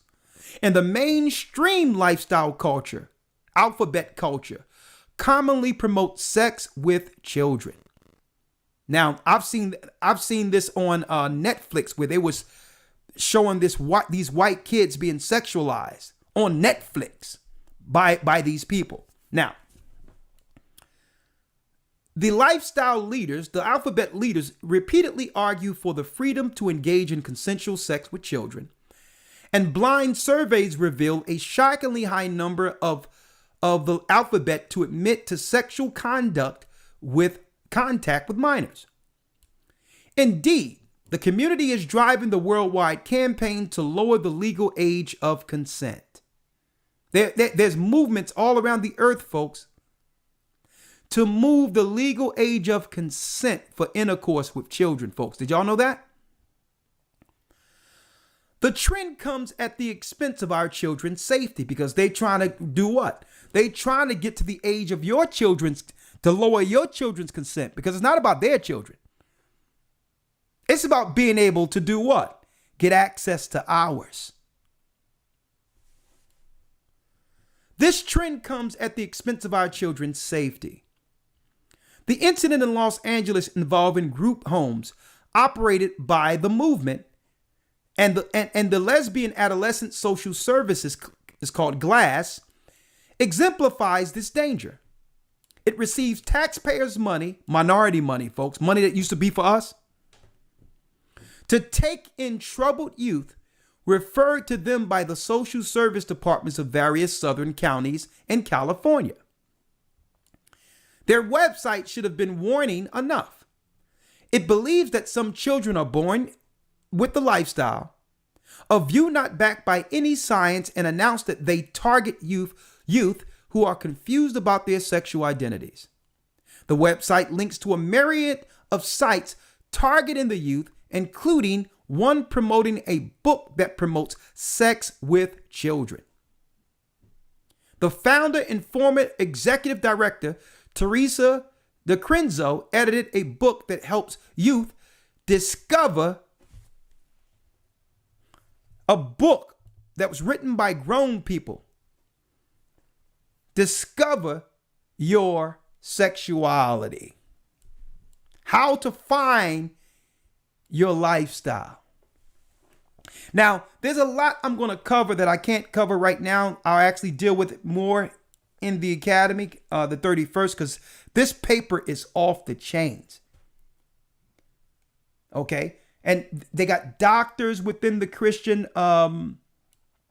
within the Christian academia sphere that's talking about this. They was like, listen, it was one thing standing up for victims, but I don't agree with them changing the world concerning our traditional beliefs. And I don't believe in them now politically changing the age of consent to get to more of our children who are not under that lifestyle. Okay, so there are some Christians that are fighting back, that are discussing the ill effects of Albert Pike's agenda to let go the nihilists and the atheists against those who believe in Christ. There are people pushing back, but the problem is the progressive media is pushing the agenda. Now, what have been allowed since then? What has been allowed since we have accepted these lifestyles as the norm, where Lucifer would come out in the front of these particular movements? No wonder there's not that the media would allow Little Nas, a black man, to represent blackness by giving what? Satan a lap dance. This is on purpose, folks. They would never degrade a white image like that. I'm going to show you what's allowed since believers are sitting on their hands, have put the Bible behind them, only to have Satan predatorize our children. Example. There's been this epidemic of so-called philanthropists or Hollywood stars going into Africa and different countries to help underprivileged black people. Have underprivileged children get an opportunity to know what it is to live a rich life outside of the third world country that was made for them to suffer under. I'm going to show you philanthropy at its finest.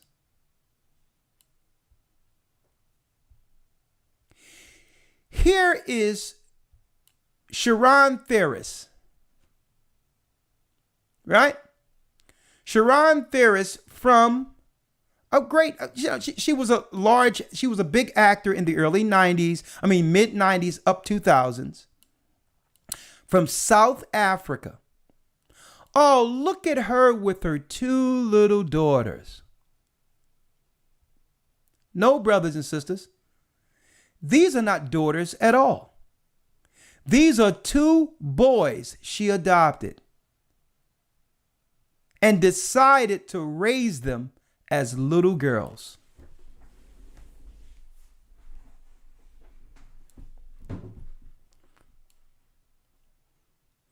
Here's the plan they have. This is what they want. This is the future of black representation. Male. Charlize Theron. That's her name. Charlize Theron. Charlize Theron is her name. So, folks, no, this ain't Little Nas. This is the future. This is the future representation they want for black males. This is the image.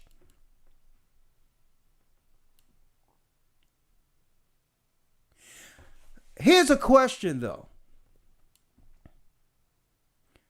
Where is the outrage here? I'm going to show you something about our people. I'm going to show you something about our people, and we need to fix this. They can parade, they can turn our young, strong men, Judites, into girls right in front of us with no outrage. But we're supposed to be outraged when they tell us to attack one of our own who may or may have not done wrong, like Bill Cosby or R. Kelly. Not that I've excused either of those two. But what if R. Kelly, folks, and Bill Cosby did this? What if they, because, of course she's raising them in a loving, caring, rich home to one day be what? Yeah. To be nice wives for their husbands. See? Now, suppose R. Kelly or Bill Cosby would have been outright walking down Hollywood Boulevard with 2 little boys that now are deemed little girls being raised.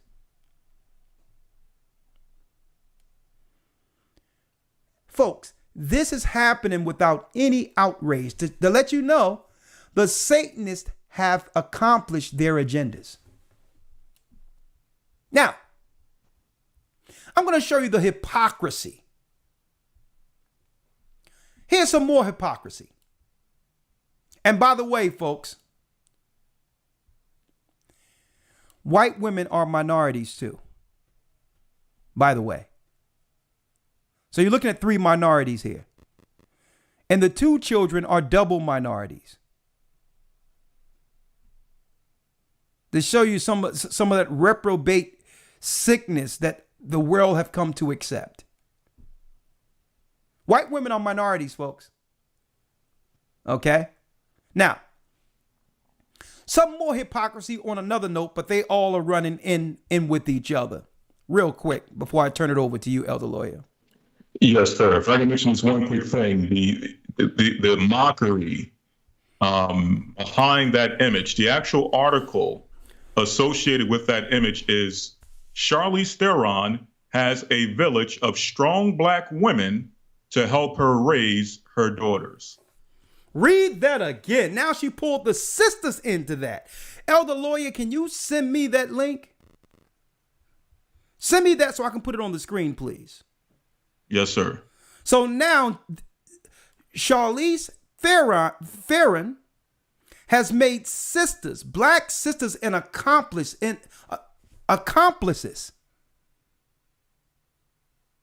her satanic sacrifice to Moloch. Let me grab that real quick, Elder Lawyer. Hold on. I appreciate it. 1 second. Let me get it. Here it is.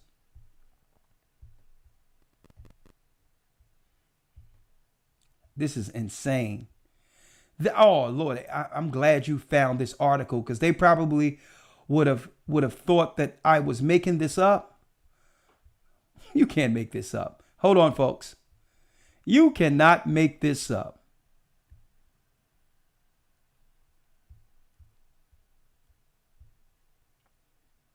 Here's the article, folks. Thank you, Elder Lawyer. Here is the article in front of us. I'm gonna put you back on the screen here. Here's the article, folks.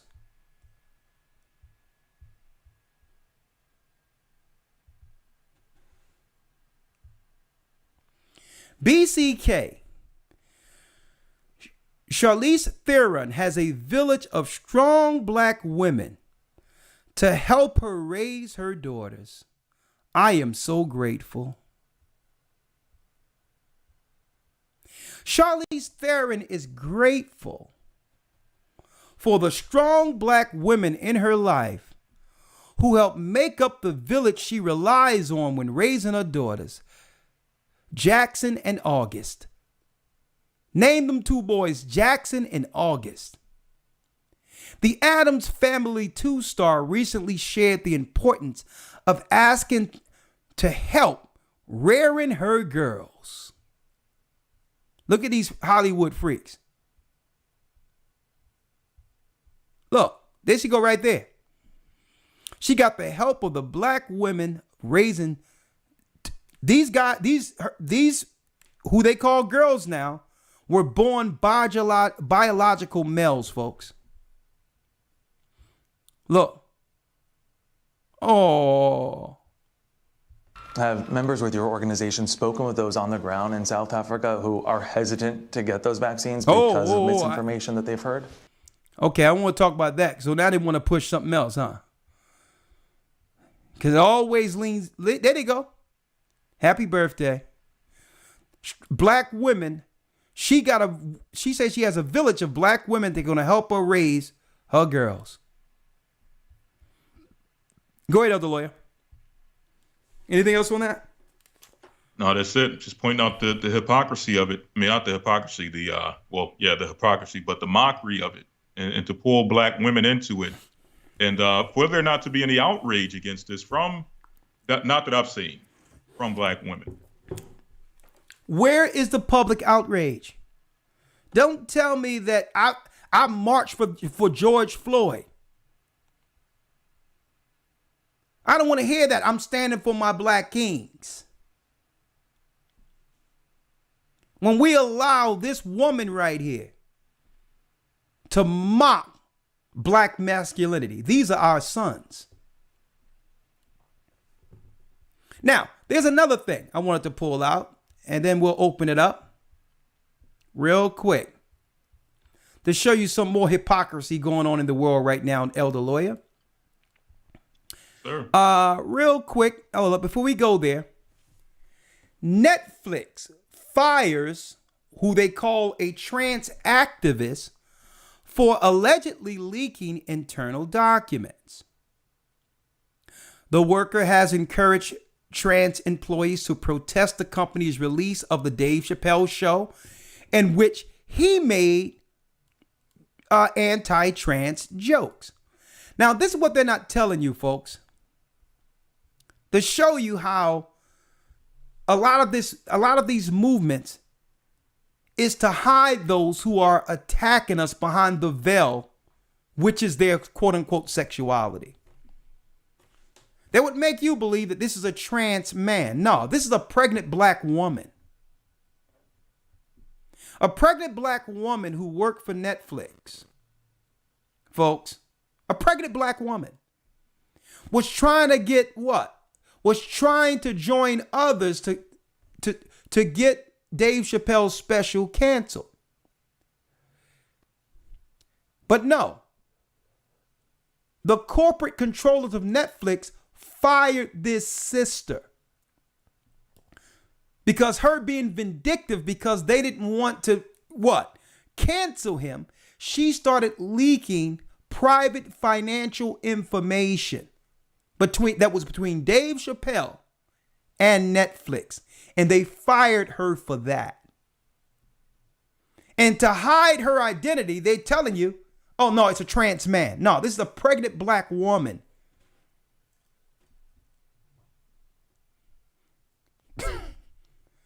Who, now I would have expected a white person or someone, if they were of the gay persuasion, to be white, to show their face to go against a strong black man who stayed in his opinion, who's standing up and pushing back against these agendas that are destroying our families.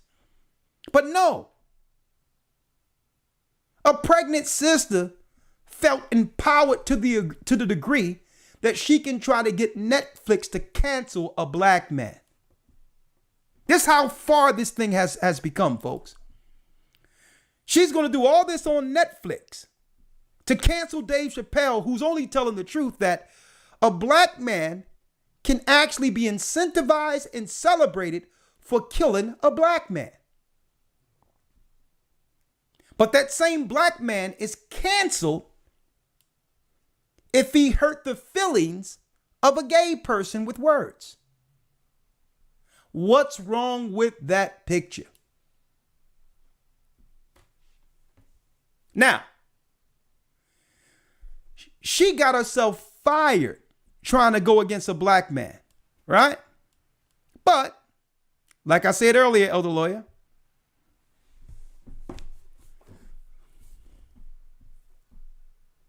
but there was no outrage here.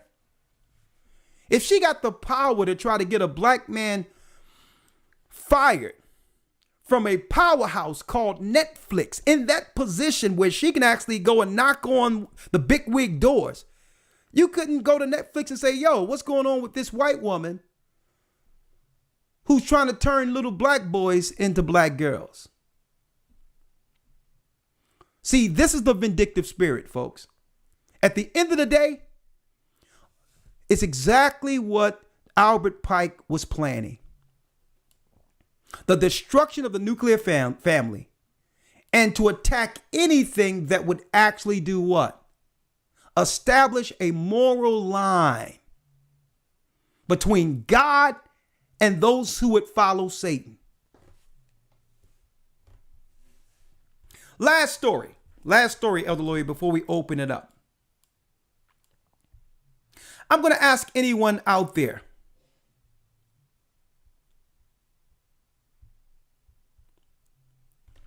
Does anyone out there know this woman? You have no idea who she is. Her name is Allison Williams. Allison Williams.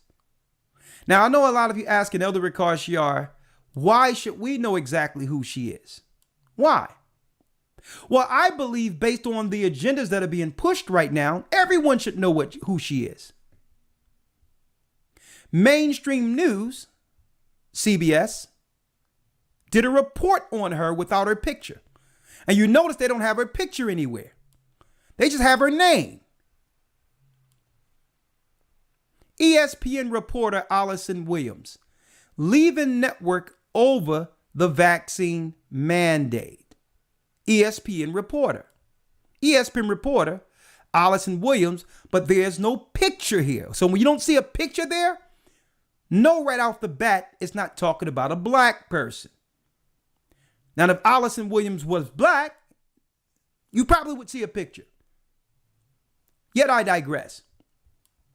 Here's my issue, Elder Lawyer. Here she is right now, a white woman who was able to bow out because she don't know enough about the stuff to take it, and she left ESPN because of it.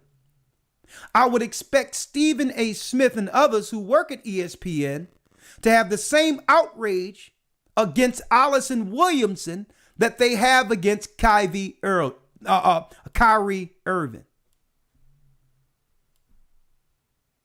You talking about Kyrie Irving isn't being a team player.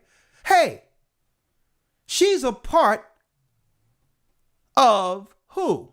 Stephen A. Smith's team.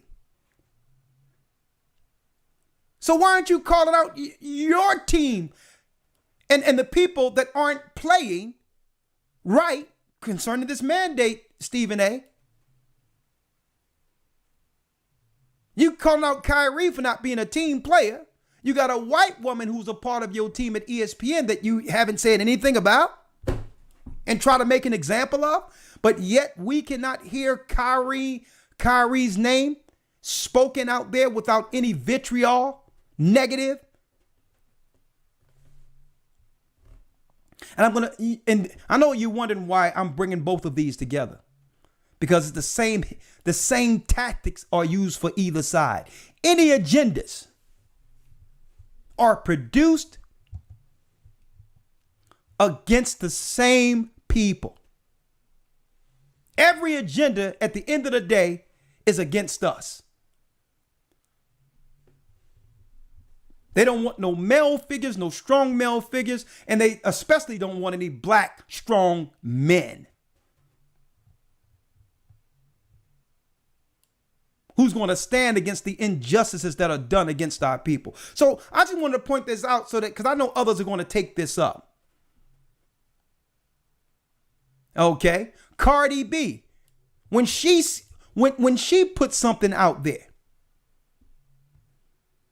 and not Cardi B, excuse me, Nicki Minaj, when she started asking questions, she was dragged through the mud. But how can this white woman by the name of Allison Williams bow out with no fanfare, with no one degrading her, with no one making it hard for her to get another job someplace else? How can this white woman say that she's going to leave a network and she's going to pop up somewhere else? That's why they're not showing her picture, folks. She will resurface unscathed.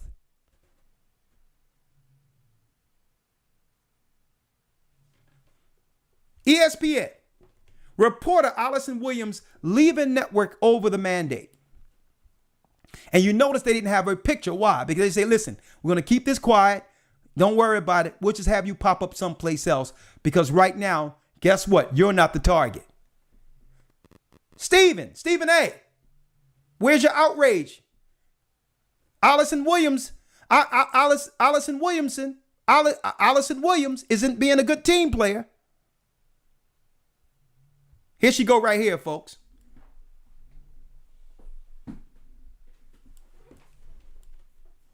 So, why am I putting this all out there before I turn it over to you, Elder, and open up the lines?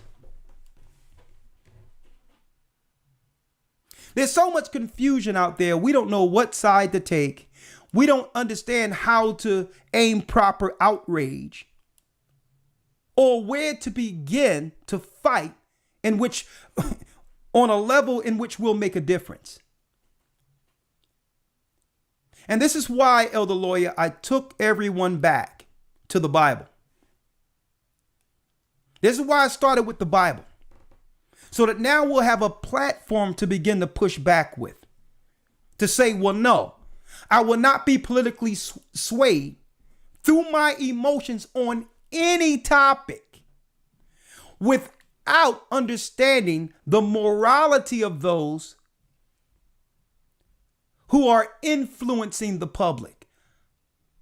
I first need to know where their moral standards are before I'm moved by anything they're saying. See what I'm saying, Elder Lawyer? Yes, sir. That's the start. This is where you can start to make a difference. Our topic today, you see it. So a lot of people don't know, where can we start? Well, that's easy. Start with a moral code according to the Bible and set that standard. When it comes to our children, know who we're trusting to spend long hours who we're trusting for our children to spend long hours around. That's where we start. Set a line, a moral code. You don't have to offend someone by saying, well, listen, I can't do business with you because why? I don't agree with your lifestyle.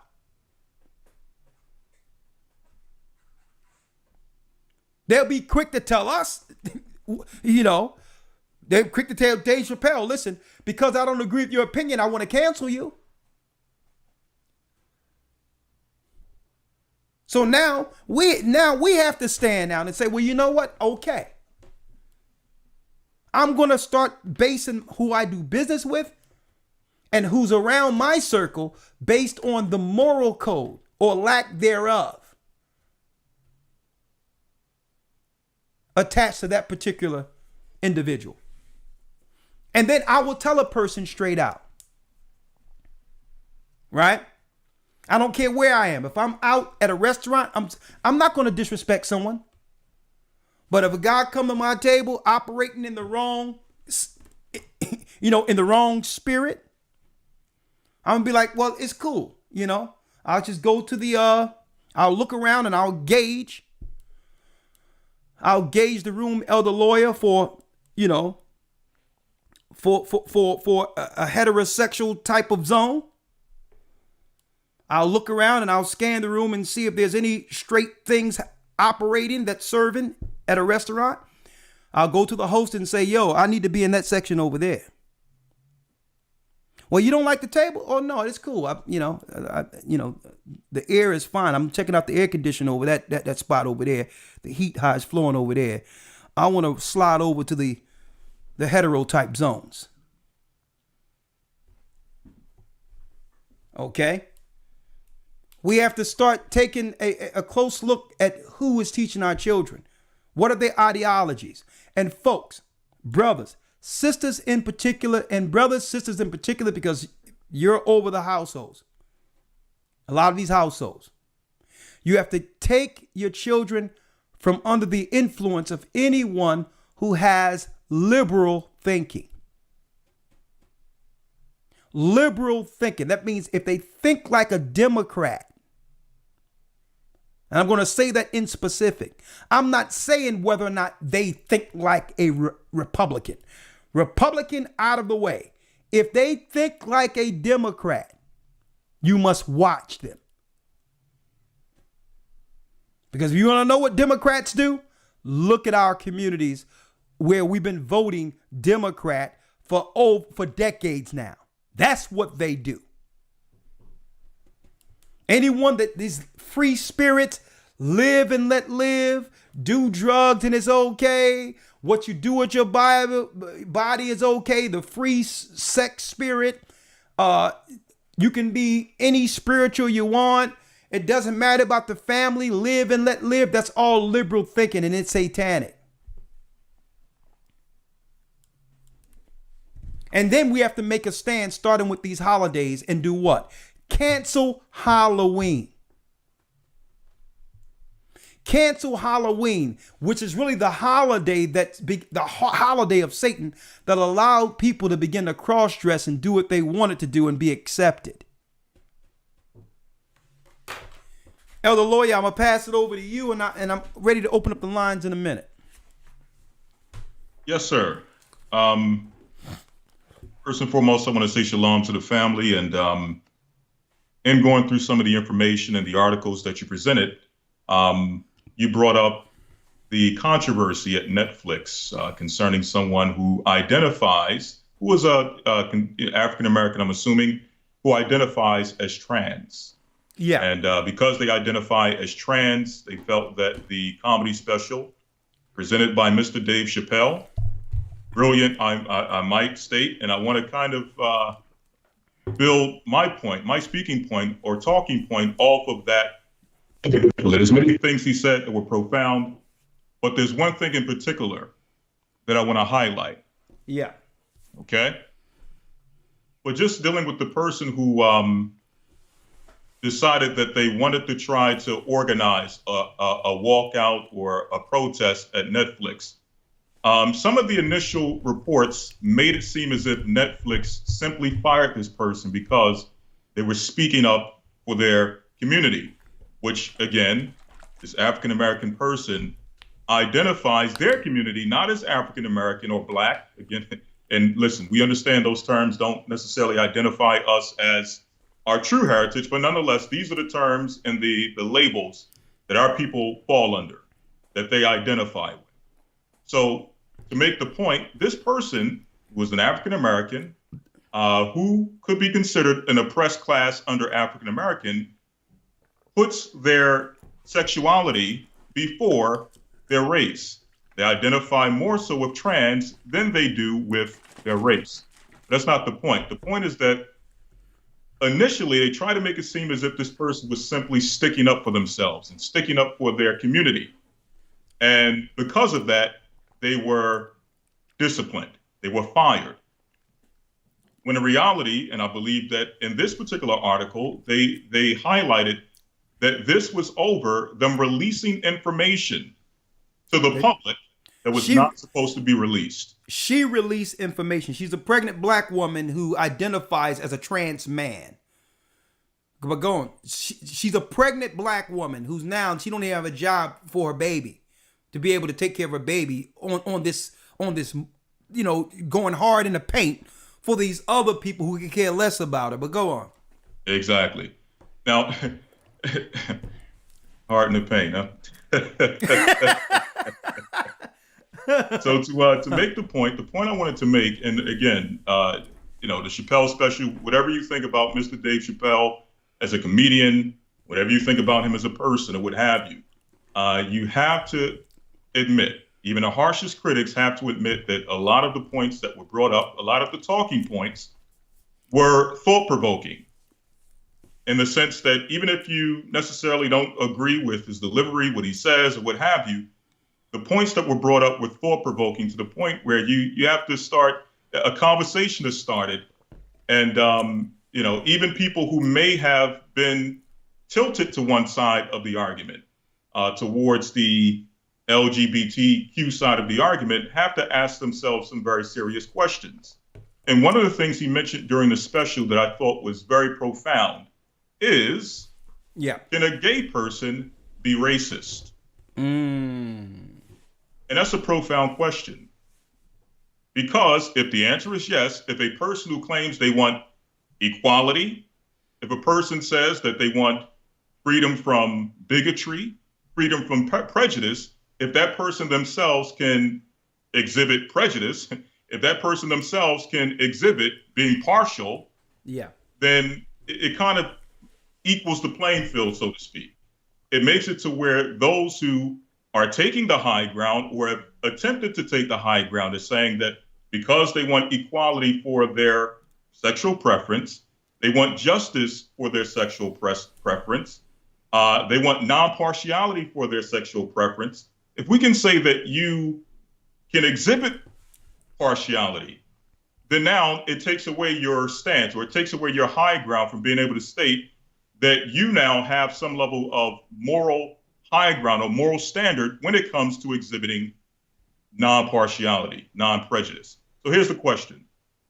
If the answer is yes, that a gay person can be gay, but also can be racist, the question is, what are some of the other crimes that a gay person can be guilty of? And to answer that, I'm going to use the Bible to set the precedent. Okay. I'm going to use this to set the precedent. Starting off in Genesis 6 and 5. And we're going to ask ourselves, as we read these scriptures, we're going to ask, when God makes these statements in the Bible, when the Word of God makes these statements, are these statements directed towards only heterosexuals, or is it speaking to mankind as a whole? And if so, can homosexuals also be included, or those who identify as LGBTQ, can they also be identified as the audience in these scriptures? Genesis 6 and 5. And God saw that the wickedness of man was great in the earth, and that every imagination of the thoughts of their heart was only evil continually. So, question, is God only speaking to heterosexuals? Or can those who identify as homosexual, trans, non-binary, can they also be included in this statement? Can they also be the men, or whatever you identify as? Can you also be identified as one whose imagination is evil from your youth, and your heart is full of evil continually? Can you be included in that conversation? Genesis 8 and 21. I will not again curse the ground anymore for man's sake, for the imagination of man's heart is evil from his youth. Does this only apply to heterosexuals? Do only heterosexuals have evil imaginations against God from their youth? Or can those who identify as LGBTQ, can they also have evil imaginations against God from their youth? Continuing, Psalms 14, 2-3. The Lord looked down from heaven upon the children of men to see if there were any that did understand and seek God. They are all gone aside. They are all become filthy.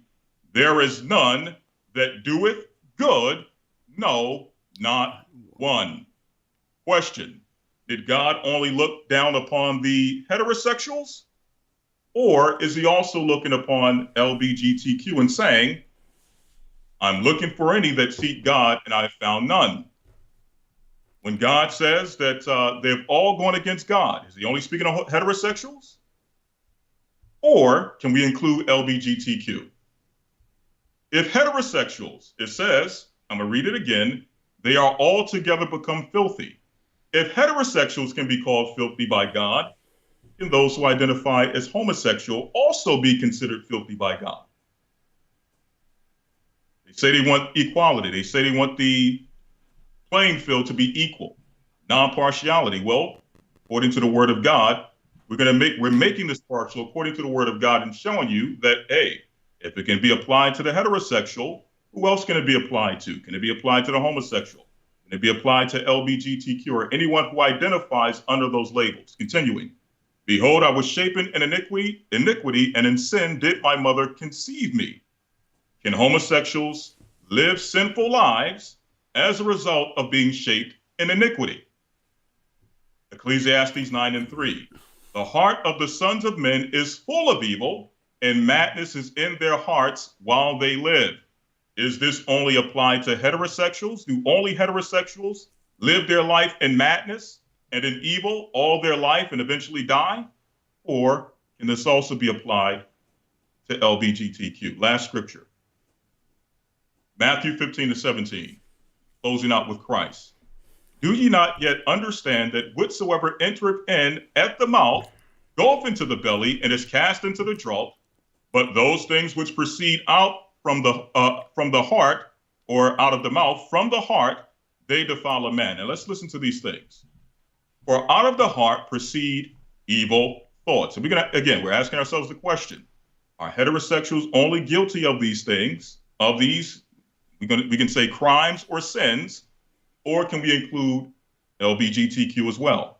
regardless of where you fall under those letters, right? Listen to the crimes against God and humanity. For out of the heart proceedeth evil thoughts, murders, adulteries, fornications, thefts, false witness, and blasphemies. Question. If God is speaking, or if Christ is speaking about mankind in general, is it possible that a person who identifies as LGBTQ, is it possible for them to exhibit evil thoughts? Is it possible for them to commit murder? Is it possible for them to commit adultery? Is it possible for them to commit fornication, including things such as molestation? We have to ask ourselves, the people who are committing molestation, is it only heterosexuals or those who identify as LGBTQ? I'm trying to be careful with my words. Those who identify under LGBTQ, can they also be guilty and have been guilty of committing fornication or acts of fornication, such as molestation? Is that possible? Is it possible for someone who identifies as LGBTQ to steal, to be a thief? Is it possible for someone to identify as LGBTQ to be a liar, to have ulterior motives, to not be altruistic in their agenda? Is it possible for someone who identifies as LGBTQ to commit blasphemy? And if the answer is yes, am I homophobic? Am I transphobic? Am I anti-gay? For pointing out when someone who identifies as LGBTQ, when you find them committing these crimes or these acts against God or against their fellow man, by pointing these things out, am I transphobic, homophobic, anti-gay, anti-lesbian, anti-LGBTQ when I find you guilty of these things or catch you doing these things and I point it out? Can you say that I'm being somewhat of a bigot or prejudiced against you if I find you committing a crime or committing an act that is against God or your fellow man, call you out on it? Can I now be considered anti-LGBTQ? Okay?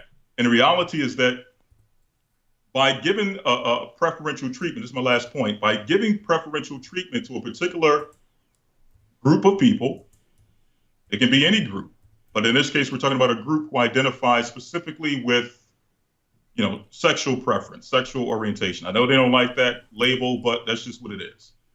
Okay?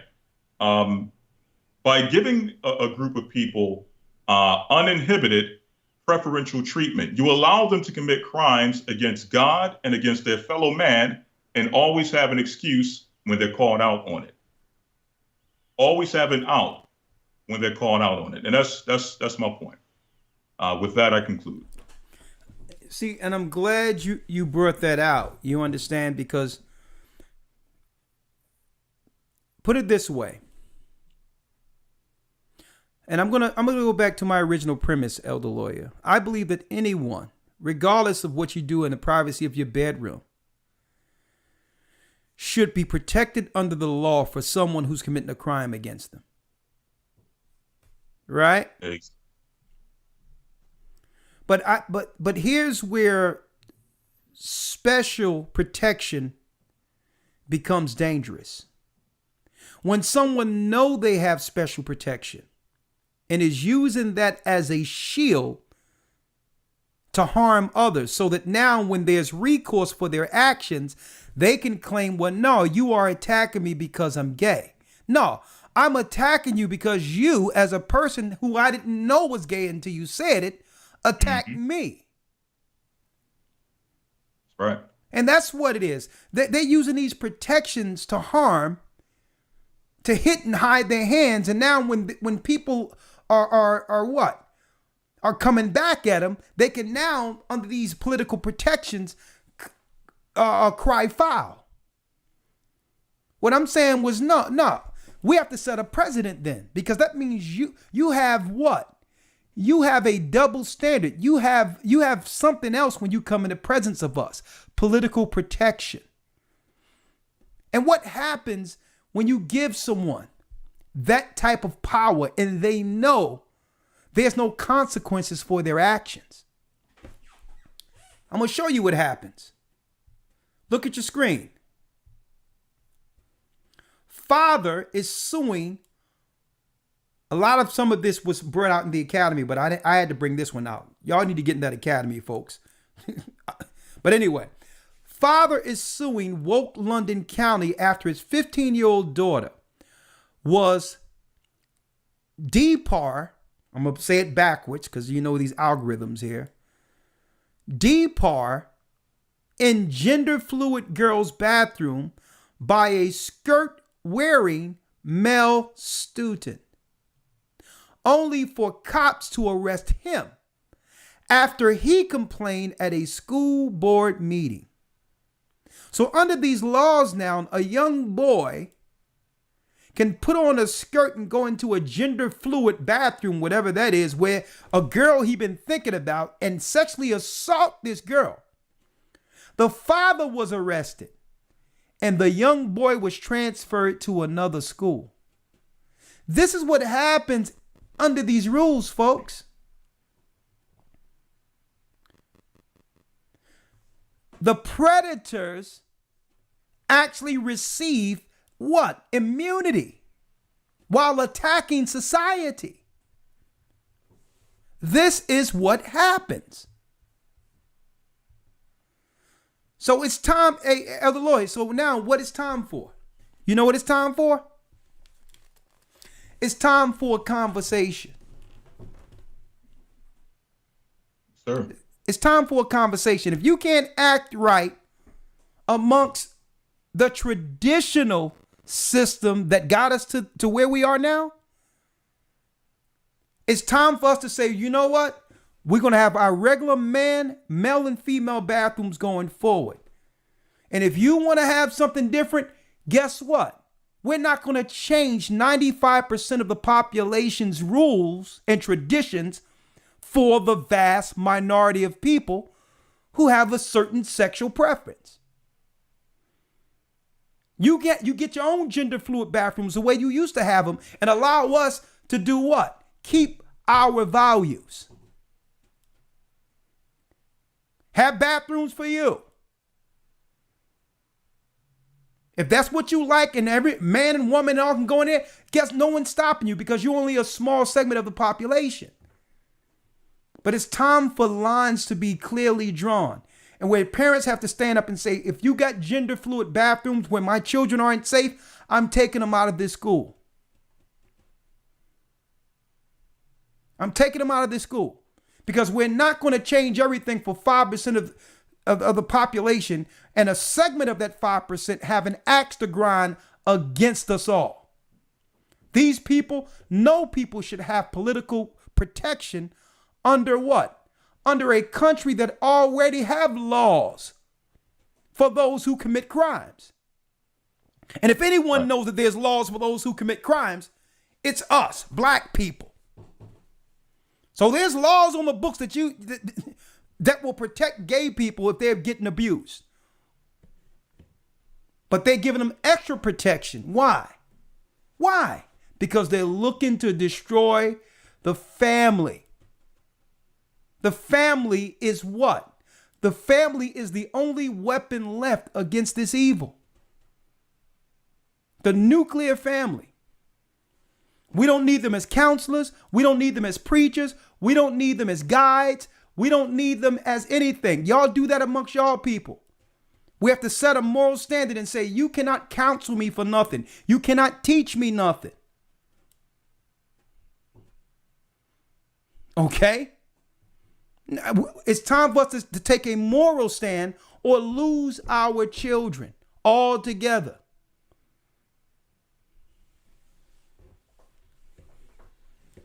The insane is running the asylum. And the only way to get this right is for us to come back on this moral code, set a standard for our own homes, and guess what? Set that standard for anyone who's blessed to be amongst our family or our circle, including your children. It's time for the narrative to switch because why? You think they didn't know this was going to happen? You know how many pranks and stuff that we played in school growing up? They know kids 15, 16 years old. Your testosterone is going. You're like, all I got to do is put on a dress to get in here into the girls' locker room. It's time for us, folks, to set a precedent, because why? I'm going to tell you right now, folks, they're not letting up. They're not letting up. And you can only push people back so far until we realize, guess what? This wasn't about, how can you complain that, how can you get all these rights? Claiming you were abused and become the abuser. And become the attacker. There's no one who have given these people clearance to operate more so like our sisters now. I mean, more so like our sisters who have never judged them.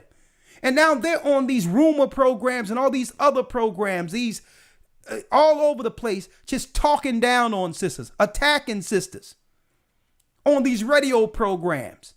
Oh, her nails, she need to get her hair done. She was ashy. I'm like, who give them the upper moral ground to speak down on sisters, some of the only few people who've supported you? Now they've gotten so much protection now, they can now attack the sisters who was really in their corner the whole time. So it's time for sisters to pull back too and say, you know what? Nah, we're not supporting this no more. Because at the end of the day, it's the black man, the black heterosexual man, and the black heterosexual woman, if you want to call it that, the people God intended from the beginning, who's at the back of the line.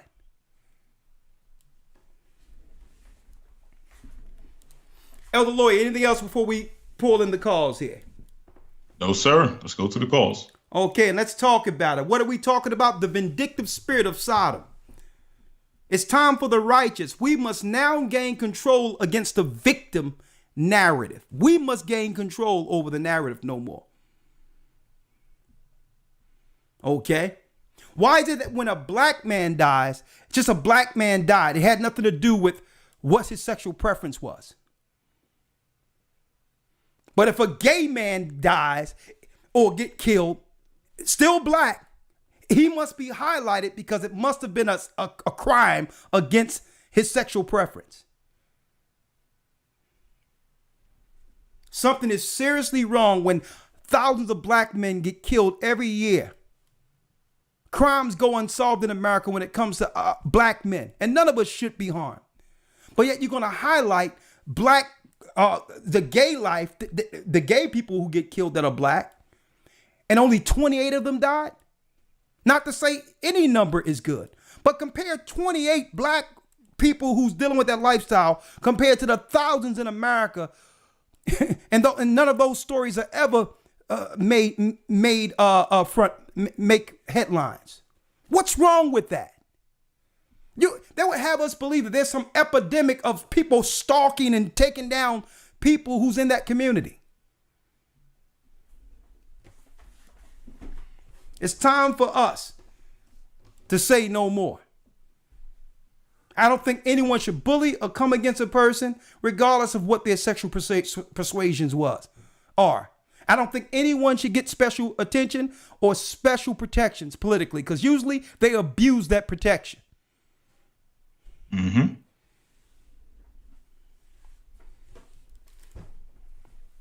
Let's open up the lines of the lawyer, and I'm going to bring you right in. Yes, sir. My brother. I don't know if Elder Gabar, because I know he was up last night, so it's up to him if he would like to come in. Hold on.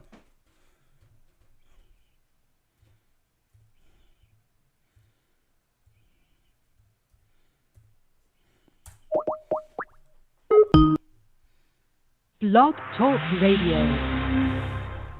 Welcome to Blog Talk Radio. Please hold and you will be able to listen to the show. Okay.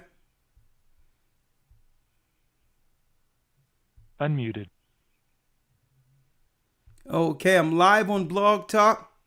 It's time for us to take control. I mean, we've been losing ground for how many years without saying anything? And guess what? And no one is talking about coming against anyone.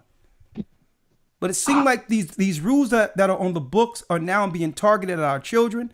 And now I find out that they're looking to actually lower the age of consent so these grown people can get access to more children without what? Without being charged with molestation. It's time for us to say something about this. Let's open up the calls. Let's see here. 515-605-9327. Natasha is waiting on the line. 941 area code. You there, the lawyer? Yes, sir. Okay, great. I got you on. Anytime you like to say something. All right, Natasha, you're live. How you doing, Elder? How you doing, Elder Lawyer? You hit it on the nail. It's very prevalent in the schools. You know, again, being that I work in the school or whatnot, and they are hired. It's hired everywhere. The counselors, teachers, principals. It's like it's very well protected. You know, and it's around the kids. And again, like I said, you know, who are starting with, you know, around elementary, and it's gotten so freely, you know, that it's just, like I said, it's everywhere. You know, the counselors, and then, you know, you can't say anything. You can't say anything about it, because if you do, you know, that's being raped. You know, it's being racist, or, you know, you feel a certain way about someone, you know, how should I say? What is the word I'm looking for? I'm so sorry.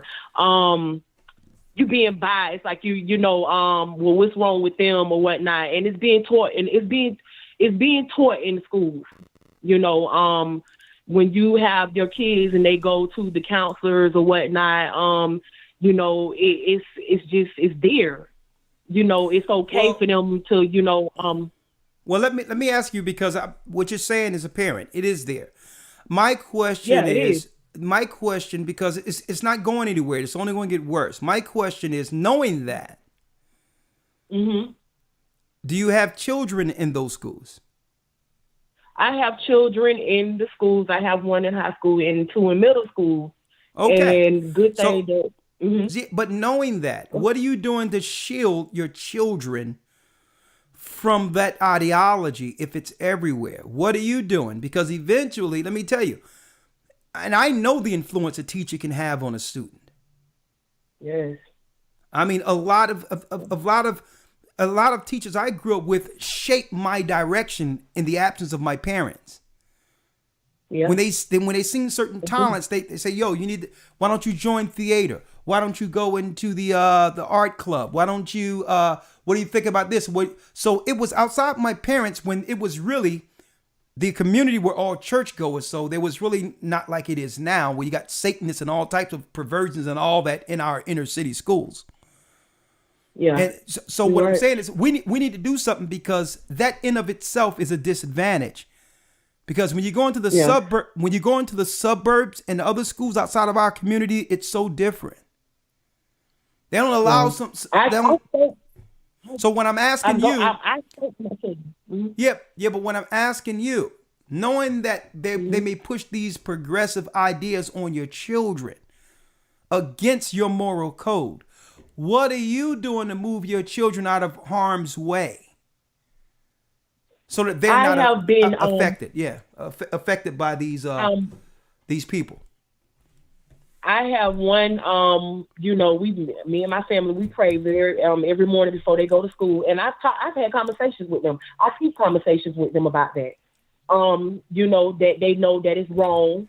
I've actually changed schools a couple of times. You know, if it was something that I didn't like.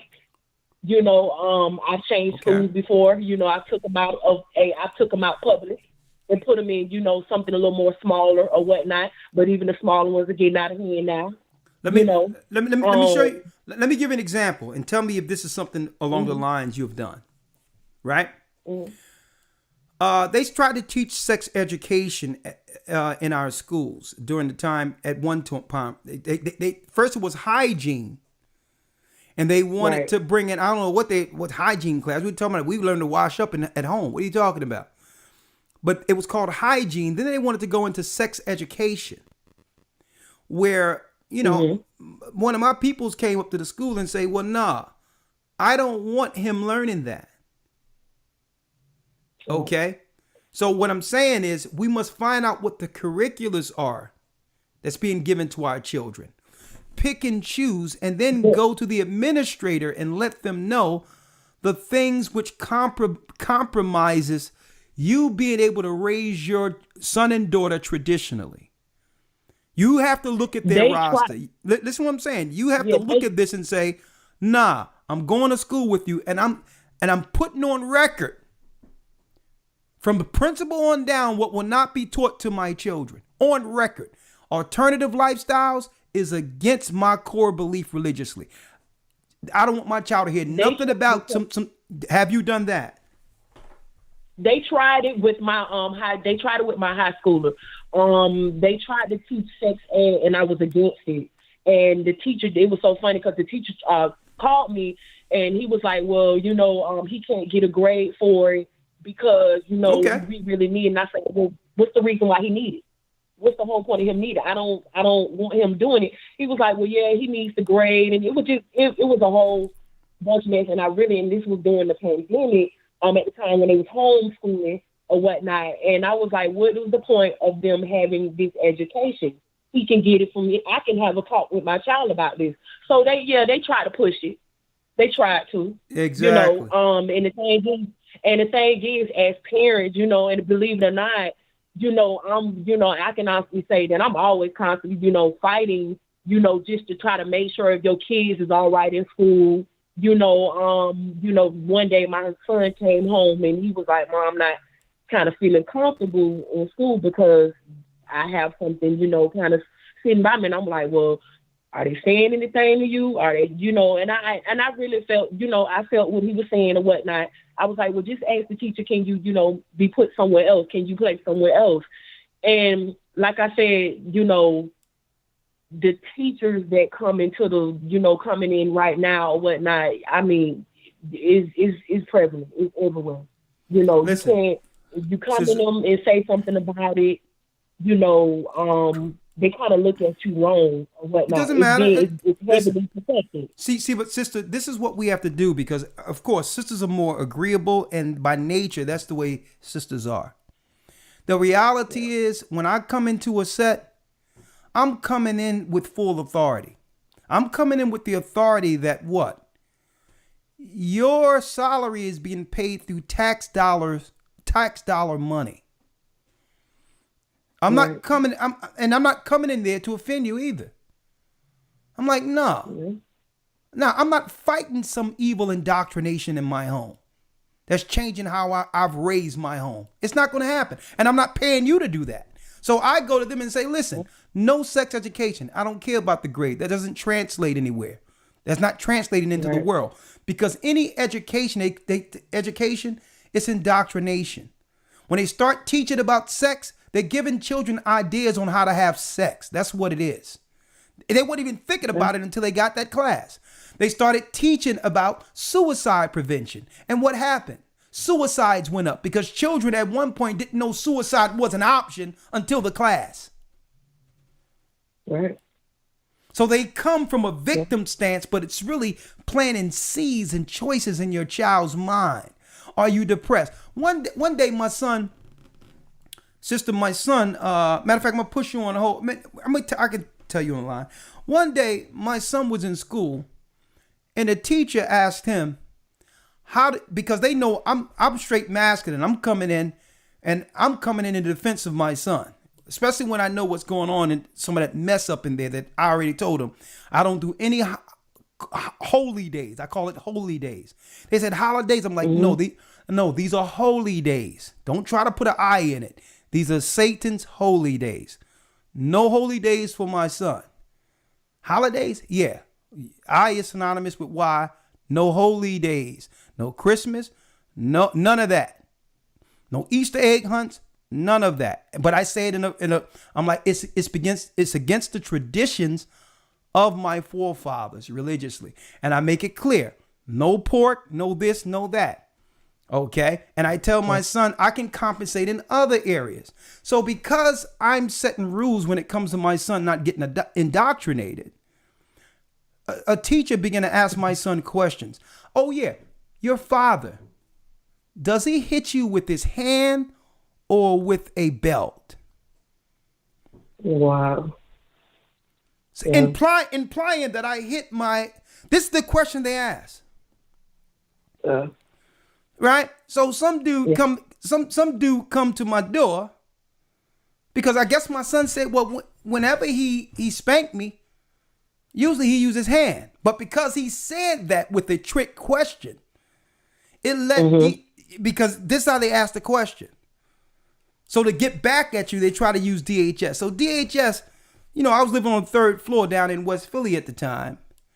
And DHS knocks on I had like a flat, like a condo type flat, right?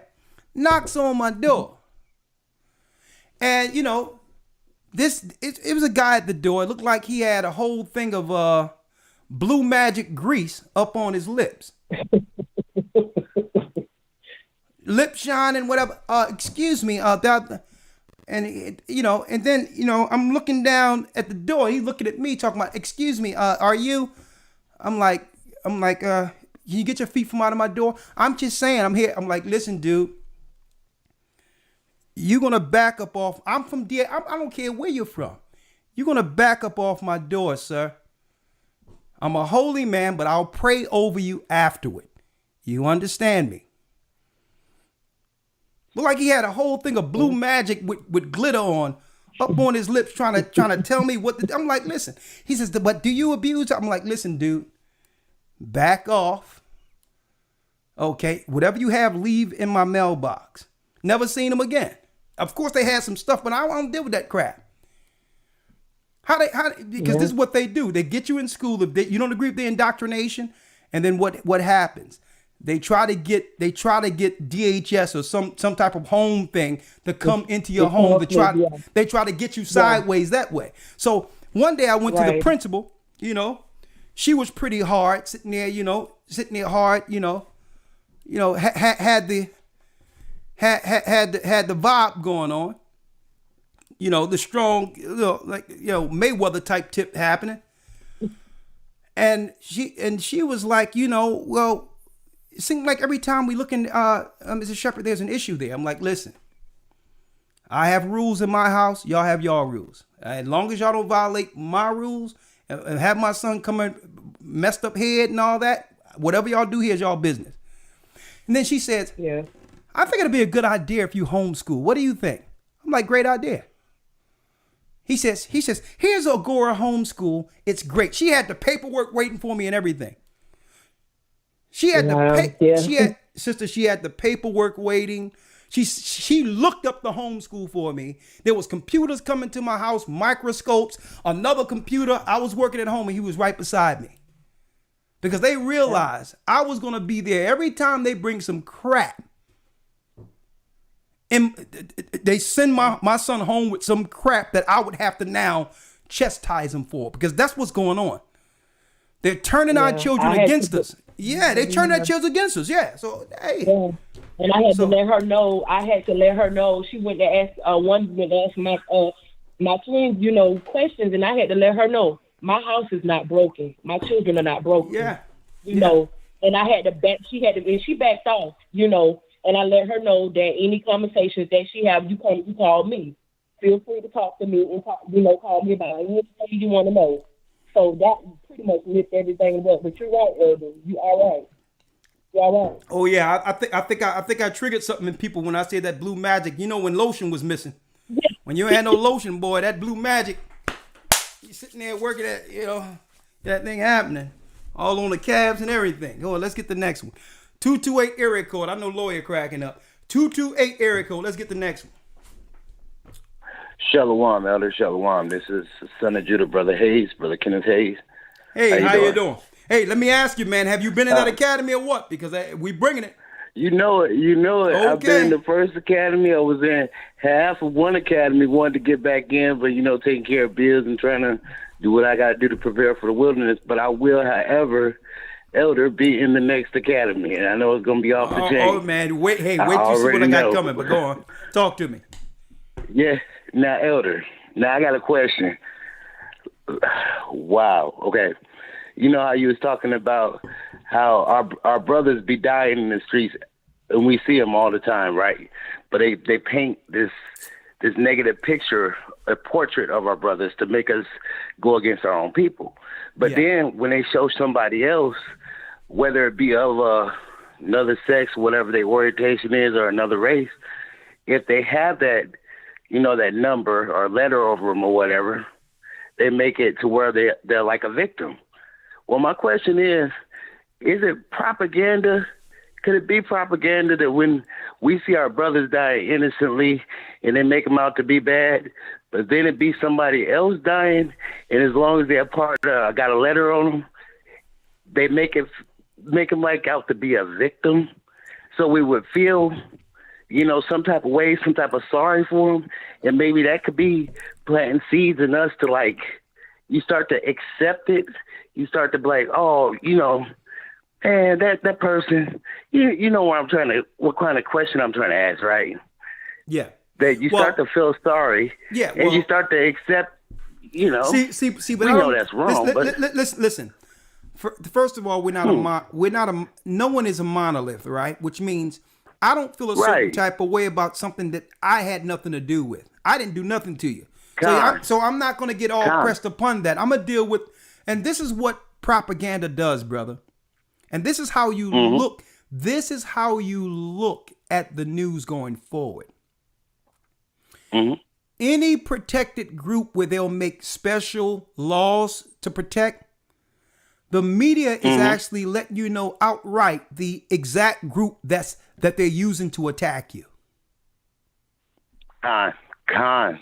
That's a telltale sign for those who are on the side. That victim thing isn't because they care about these people and their plights in particular. Understand, everything on the media is politicized. So if they're having it's like if they're putting a protective group there, they've already sat there and say, the way we're using this particular group, there will be pushback from society as a whole. So we're not going to move this agenda cannot be moved if we don't give them special political asylum or protection first, immunity, or the people going to push back and stop them. So every group while using this. Yeah, so I don't deal with I don't deal with no sob stories, all that playing the violin and the piano saying, Dad, I got something to tell you. Dad, I don't deal. I turn the music down because I don't want to hear it.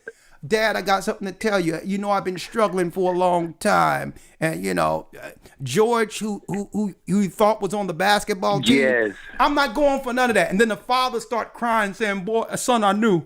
I'm not dealing with none of that crap. I didn't do anything against you. I'm not dealing with the violin, the piano.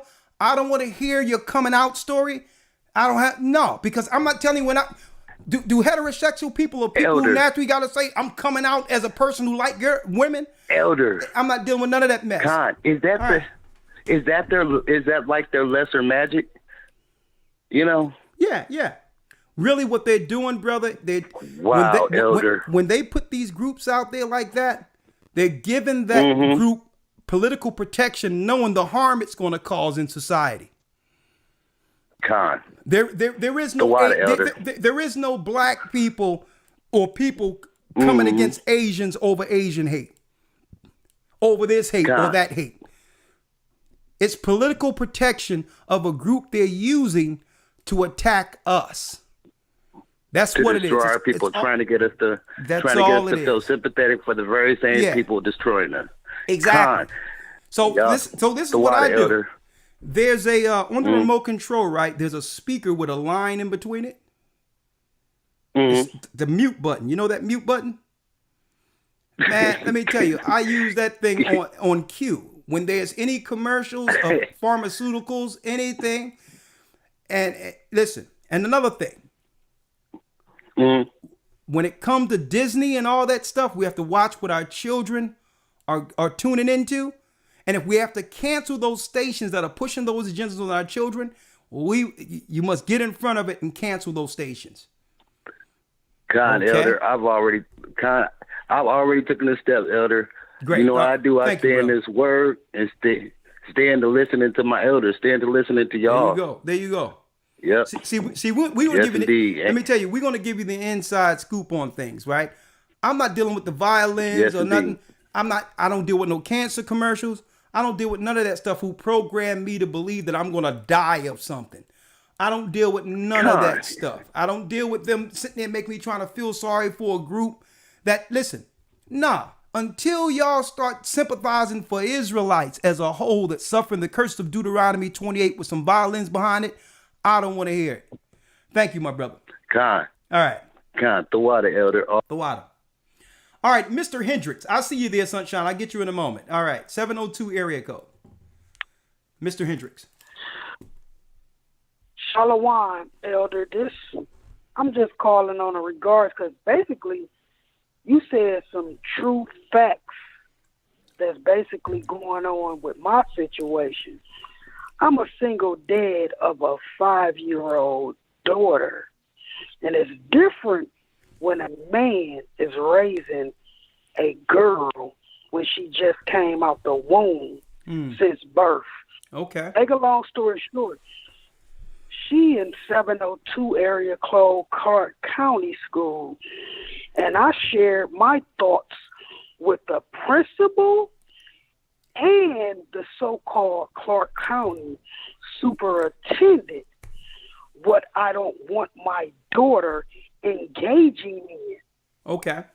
And what I comes to find out, it's not like I'm not disagreeing on nothing to what you said. That is very true. But what I come to find out in these public schools, they gonna teach your children what they gonna teach them regardless because it's part of the public so-called Gentile agenda. Even though I already gave them heads up, I don't want my daughter engaging in nothing that comes on the calendar. You know, the principal tells me she don't know what the teacher's teaching.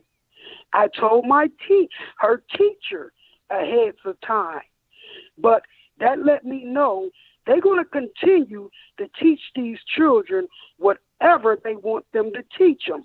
So what I'm going to do is, like, when it comes to, like, what we in the season now, Halloween, like, for example, she's not going to go to school on so-called Friday because I already know they're going to so-called celebrate the Halloween by it being on a weekend, have parties or whatever. Same thing for other holidays. Going back to make this long story short, I was hollering at the young man that so-called opened up the gate, and he was telling me the most people that staff in the school that she go to is females. So the females going to be quicker to agree to whatever's going on. We had this talk this morning, me and the brother. You know, he was telling me how him and the principal get into it. Because it's not a lot of male agendas. But you know who broke up our conversation and came and said some things that me and the brother wasn't talking about? A Gentile male bringing up some football. I'm just going to leave it at that. Okay, well, I'm about to go to the next call, but let me say... Thank you for taking my call. Thank you. Thank you, Mr. Hendricks. I want to say this right out. And maybe this is how we were raised to think. So I thank the Most High for the opportunity to have traveled the whole earth and been amongst different environments that give me an outside perspective. Because something in our minds and our communities make us believe that we have to accept whatever someone is giving or telling us. No, we don't have to do that. I see in other communities where people are pushing back. And they say, no, it's our tax dollars that's funding you. Where they're going to certain meetings and finding out who's going to be the next administrator, who's going to replace who? The principal that the community is getting rid of. Okay?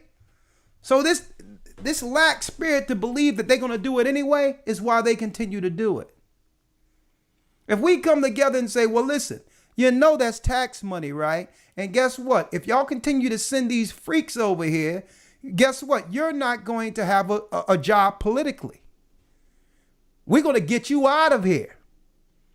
And other communities outside of our communities does exactly that. They set the standard for what's being taught in their communities. And when I don't care whether or not they're trying to bring the flag and everything else, I've seen communities say, well, listen, y'all can take that in the black neighborhoods. Y'all can take that someplace else. It's not going on here. And you know what? Because their tax money pays for it. That's right. That's right. The school complies. A lot of you don't realize principals in all those other areas, these are political positions. These are political positions. So it's because we sit back and say there's nothing, they're going to do it anyway. Nah. It's time to push back and say, well, listen, if you're going to do that anyway, we're stopping everything. You're not going to teach our children sex before we got an opportunity to do so. You're going to let them know, I know what your mommy and daddy is, but did you know that there's something like this over here outside of your mommy and daddy? No, it's not going to happen. So it's only our people. And I can understand, but it's the defeated spirit we have thinking that there's no options and they're going to do it anyway. Nah, you have to get singular focus like they are. They are singularly focused and they'll press upon until their agenda is accomplished. And we'll just sit back and not realize, you know what? You have that same power. And not only that, we outnumber them. Devonda. Yes. Yes. You're live. Okay. Greg, you're next, and then Sunshine. Thank you for the lesson. All praise be to the Most High. Yes. I had a comment because, like, I have a fourth grader, and we just relocated from Greensboro to like Hickory, North Carolina, and so it's more suburban compared to Greensboro. Okay. And so we're originally from New York, and like it's a totally different atmosphere for my children. My daughter is the reason why I call is because I feel like she's been having more of a battle with her teacher because they call me and say, hey, she's not cooperating. She's not like going in line of what they deal with curriculum. And so when I ask my daughter, what's the problem, what's going on? She tells me like, hey, Ma, you know, I don't understand what is the things that they want me to understand. And I'm like, what do you mean? She's like, well, my teacher's a guy. And when I met the teacher, it's a feminized man. And so they want her to get more studies in with understanding that a man needs to be more gentle, or she needs to be able to understand the more feminized way of being open to, okay, it's not the way that things should be. But we just went through a whole pandemic where they were at home most of the time at school. So I was doing more of teaching them outside of school. And so I was putting in what I need to teach them as a mother, you know what I mean? And I'm like, as a mother, I'm saying, okay, well, you know, a man does this and a woman does that. And so now you're going back to school and you have these questions to where they're actually teaching you to compromise those things. And I know you need to be socially accepted with that, but it's not your fault that you don't understand what their curriculum is actually teaching you. You know what I mean? So I feel like you got a lot. Got a lot, but I'm not getting detail. When it talks about your daughter saying that the teacher is trying to teach about a gentle man, let's focus there. A man is a man. What is this teacher trying to convey? What is the psychology? What is the better frame?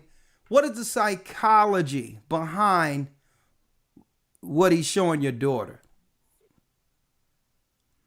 They have like this new thing that they're introducing in the school system where there's no, like you said, gender exact topics. And okay, let's stop there.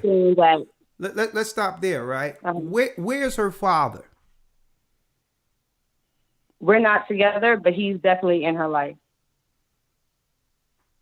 Okay, what man do your daughter has as a representation for moments like that? Her grandfather and my brother. But like I said, we moved out of town. So it used to be direct contact, but now it's distant. Sister, I don't want to go through all that because right now we're focusing on the girl, right? So this is what I'm saying. Yes. Regardless of how it happens, there's certain circumstances women shouldn't be a part of. Right. So whatever you need to do, you got to find a man that stands in where a man can stand. Only a man can look at another man and instill the seriousness of a situation without actually threatening a person. A man can, because I've done it before. A man can look at another man and say, listen, how you doing? I respect your education. I respect where you're coming from. Listen, you're not going to teach my daughter anything about a gentleman. The only man she know about is the man that I'm teaching her about. Do we got an understanding here, sir? Yeah. Yeah. You're not going to psychologically abuse my daughter. You understand that? And see, I can talk to a man without saying anything, and I can look a man in the eye, and he'll understand where the line is. And like, listen, I'm gonna tell you this. I don't care what you do with these other kids, these other children around here. Understand that if she's understanding about any man outside of me, then you're gonna be looking for another job. Understand me? And you know that's what's gonna go down. I don't care about your gender fluidness. You got a fluid somewhere else. I'm gonna tell you right now. This is how it goes down. So, sister, what I'm saying is only a man can actually instill that. Because why? A lot of these people, like Elder Lawyer read in Romans 1st chapter, even though they're dealing with whatever they're dealing with, they're still men. And men rarely budge. They rarely budge on stances when they're up against women. When it's a stance, you're a woman. You're still a woman. Yes. So what I'm saying is just for the sake of her or any other child you might have, make sure you find man representation somewhere for moments like that. Okay? Okay. All right, go ahead. And so what I was saying was my daughter thing to me when I had a conversation with her, I'm like, what is it? Why your teachers acting like you're, the problem? What's going on? What are you doing that's not like following the rules? And in my own interpretation after having that conversation with my daughter was the fact that she's not used to a man moving and acting in a feminine position because she's used to being around my brother and my father who moves more differently than her male teacher now in this new environment. And so she's now defiant. Yeah. Okay, so let's make it clear. Because she's not becoming vulnerable to what he's trying to tell her, like, as a teacher, this is what you should be doing, regardless if I'm a male teacher or a female teacher. And I'm like, okay, that's where my daughter's crossing the lines at. Because she knows that, even as a man. Sister, real quick. She's clear of that now. She's clear of that now, correct? Yes. Yes. Okay. But what I'm saying is, and I hope this is a lesson that other sisters can understand, that men, people in position, and this is why they replace women with a lot of jobs men used to have. This is why women are agreeable by nature. They're less confrontational. They usually try to frame how to say something without offending a person or to come off or not to come off offensive. This is why the job force have replaced men with women. Don't you know there's a study that was out there in the corporate world that we used to deal with that I found out later in the corporate world that women, it takes women 3 to 4 months to ask for the same raise a man would. Did you know that? No, I didn't. Because everyone talks about the disparity in wages. Because women are more agreeable and because women are hesitant not to offend, sometimes it's to a fault to a degree that they'll wait to ask for a raise. What they'll do is they'll find out what's going on with everyone else working to see what their wages are. to get up the gumption to actually ask for what they deserve. And while they asking around, someone has already gotten a raise. Men. Right. The corporate world have replaced women because women by nature are less confrontational, and they have to think about how they're going to frame something, careful not to offend a person because they need to be nice, even at the expense of themselves. And it has nothing to do. That's how a woman should be. Okay, but Elder, like with them defining my child as the problem, like not really just the problem, but just defiant. Like, how do I approach that direction? Because like I obviously know that she knows to follow instructions, right? But it's certain things that she don't really comprehend when I say perhaps his position. You know, do I just say, hey, just go ahead and just do what you need to do and get out of there, or you know, you do still have to have a ground drawn in sand, you know? This is what you have to do, right? Don't put any pressure on her at all. Don't put any pressure on her. Just let her know that the areas in which she don't understand something fully, or she, you know, or she's running into a roadblock, that you'll help her with that. But just focus on the areas she excels. Okay. And just congratulate her in the areas she excels. The places where she's struggling at, just say, don't worry about that. I'll help you with that. Therefore, she's not hitting the roadblock and feeling like a failure. You're only congratulating her on her successes and helping her in the places she's struggling. But if she if she's frustrated and she see you're frustrated, then that's going to be an issue there, because it's going to run into the areas where she is excelling. She's going to feel like she's failing in both areas. Focus on what she does best and say, don't worry about the stuff that you're struggling in. I'll help you with that. But really compensate by congratulating her on the things she does well.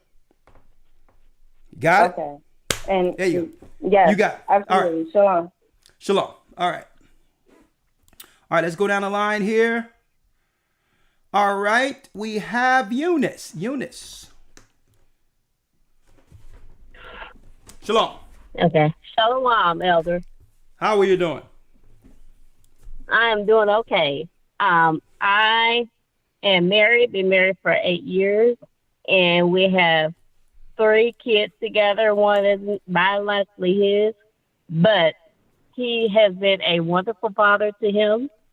And I see as he goes, you know, when a young boy goes through puberty, you know, he needs a man, because there's certain things a man can teach him that I just can't. And I'm so grateful to have that, because a lot of people don't have a male figure. A male doesn't have a male figure to turn to when they're going through certain things, you know, hormones and such, you're raging, and you just need that man in your life.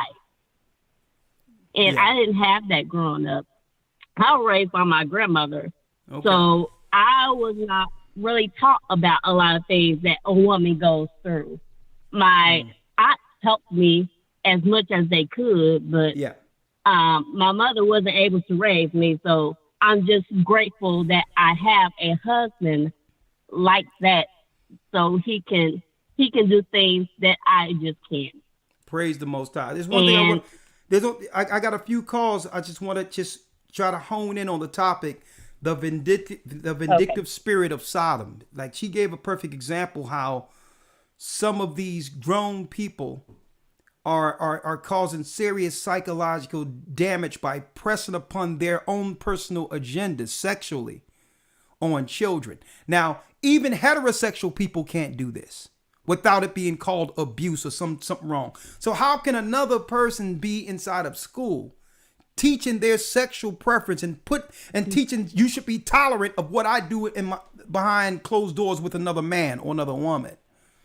So I was making that as an example of like, we need to target these vindictive spirits and say, nah, I need you to teach reading and writing. I don't care about your lifestyle. That's between you and whoever you're dealing with. You're crossing the line when it comes to education. But go on. really, I feel like sex is something that a parent, it should be up to them when they sit down and talk to their children about that, not the school system. Exactly. They out of pocket. That's even an infringement on your privacy. But I don't want to hold you up because I know you have a whole lot of other callers. So thank you for even letting me comment. Thank you, Eunice. And Shalom. Shalom. One thing she did bring out, which was important. One thing she did talk about is that there's balance because there's a man. There's a man in position. Hold on. Let's see. There's a man in position. So there's balance. Because I remember growing up, certain things happening in school. And that's when there was more male teachers. There was things my mother couldn't deal with in the schools.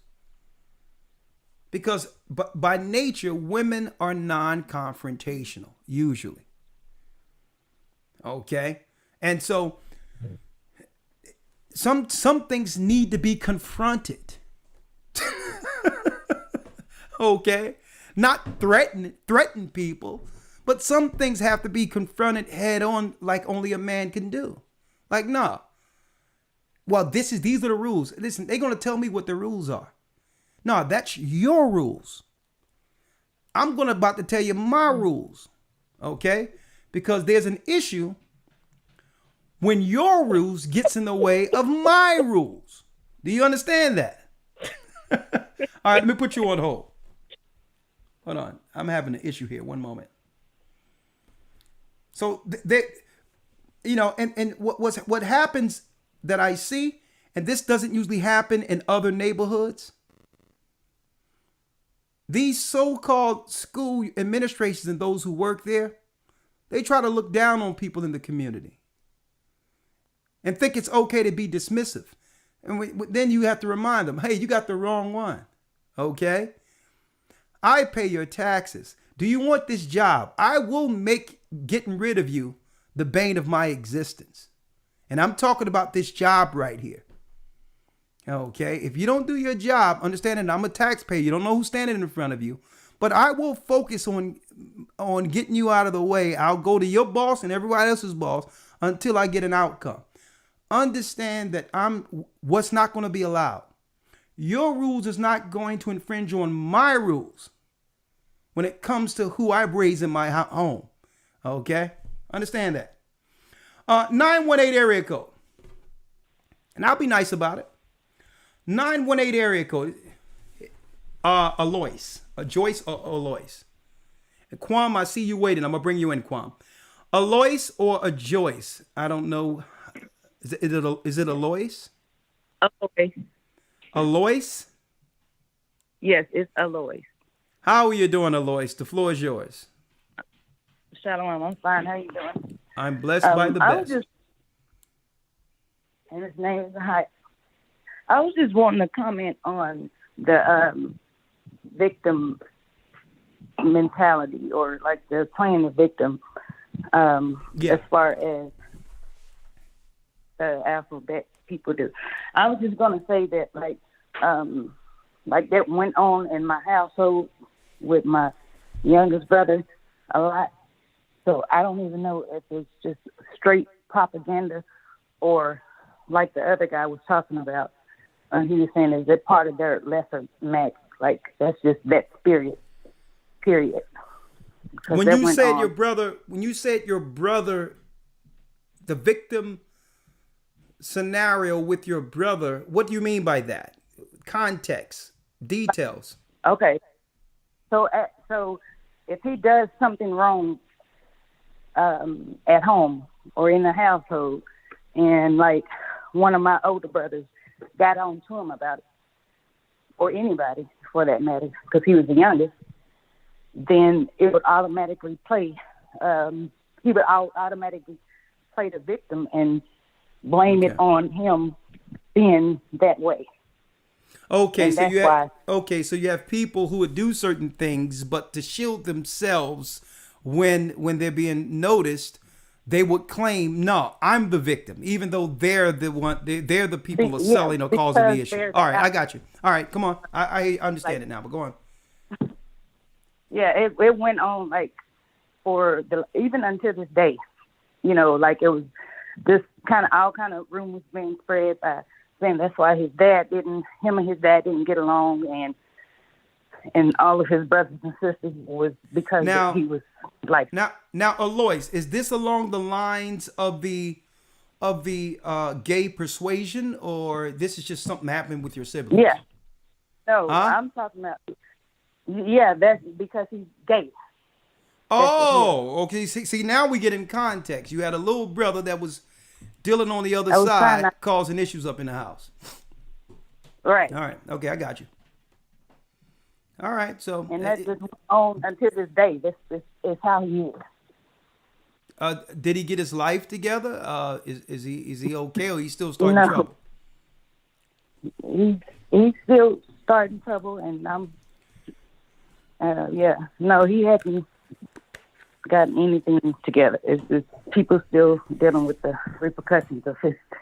Okay. actions. All right. Well, I'm digressing. We're about to break down the broadcast. I only got a few more calls. Thank you, but let your brother know that it's open for him to, come to the knowledge of the truth. Give him Genesis 19. Leviticus 18:19 and the 20th chapter, and let him read that and let him know it's still an opportunity. It's not over. Okay, there's a chance for him, just like everyone else who's under sin. Okay. Okay. Yeah. He's watched the videos and he's figured out some stuff, but he's still. Let him know whenever he's ready for that water. Hey, there's some water for him. Okay. All right. Thank you. And again, I would like to announce our Hebrew and Bible Academy, October 31st. I hope you all are invited. We will be going into. That's right. There is no alien invasion. The so-called aliens have always been here. The Catholic Church and the Islamic Church, all the churches have hid the fact that the fallen gods are the true controllers of this earth. And I'm going to go into that in the academy. Finding the Ark of the Covenant, the greatest weapon known to mankind. That's right. We'll be going into the Ark of the Covenant, the power of the Ark, and how the Most High will reveal that back to us again in the wilderness. We'll also be going into, in the Hebrew and Bible Academy, you don't want to miss it, surviving the wilderness. That's right. The tribulation of the wilderness. How even when we were together needed to stand together for the sake of survival, there was always friction in the wilderness. Okay, so I'm going into the tribulation of God's people in the wilderness. The Hebrew and Bible Academy will be up, man. It's going to be, I'm going into it. We got brand new features that's going to make it more interactive and all that. So I hope you're there. October 31st. Elder Dell just put the link in the chat. HistoryTimes.org. I hope to see you. It's 3 full months of serious information you cannot get anywhere on earth, only amongst this church. HistoryTimes.org. We only had about 3 more calls, and then I'm going to wish you all Godspeed. I'm past 10 o'clock. Quam is live from the New York body. Quam. Hey, Shalom, Elder. Shalom, Quam. How are you? I'm all right, man. Blessed by the best. I just wanted to say, I've been dealing with this for a while myself, with the family and all that kind of stuff in school. One particular thing, I just want to say 2 things, but one particular thing that came up. My daughter, I don't know if you're familiar with roadblocks and all that stuff, but my daughter was being, I would say, recruited, I guess, or trying to be recruited, to accept the fact that there's alternative lifestyles out there by the people that play on it, because it's like an online thing. It's a bunch of little kids, and a lot of them are saying, I'm gay, I'm lesbian, this, that, the third. And my daughter began to speak out about it based on the stuff that we told her, and was trying to convert them innocently, to read the Bible and to understand that, being part of the letter group is not what Christ would want. It's against the Bible, against God. But go on. Right, and they wound up banning her for like 3 months. She's 8, and they banned her for speaking against the letter people, innocently. It wasn't like she was bashing them or anything like that. She was just, trying to spread the word of the Most High, the things that we taught her in the house, and they wound up banning her and keeping her off the game for about 3 months or something like that. It's an innocent game. They build things and stuff like that. It's nothing crazy, but it just goes to show you that they have the children so indoctrinated that, they out there trying to persuade them at such a young age, and they allowing their children to do this to other children, saying it's innocent. The other thing I wanted to say was based on what you was talking about with Dave Chappelle last week.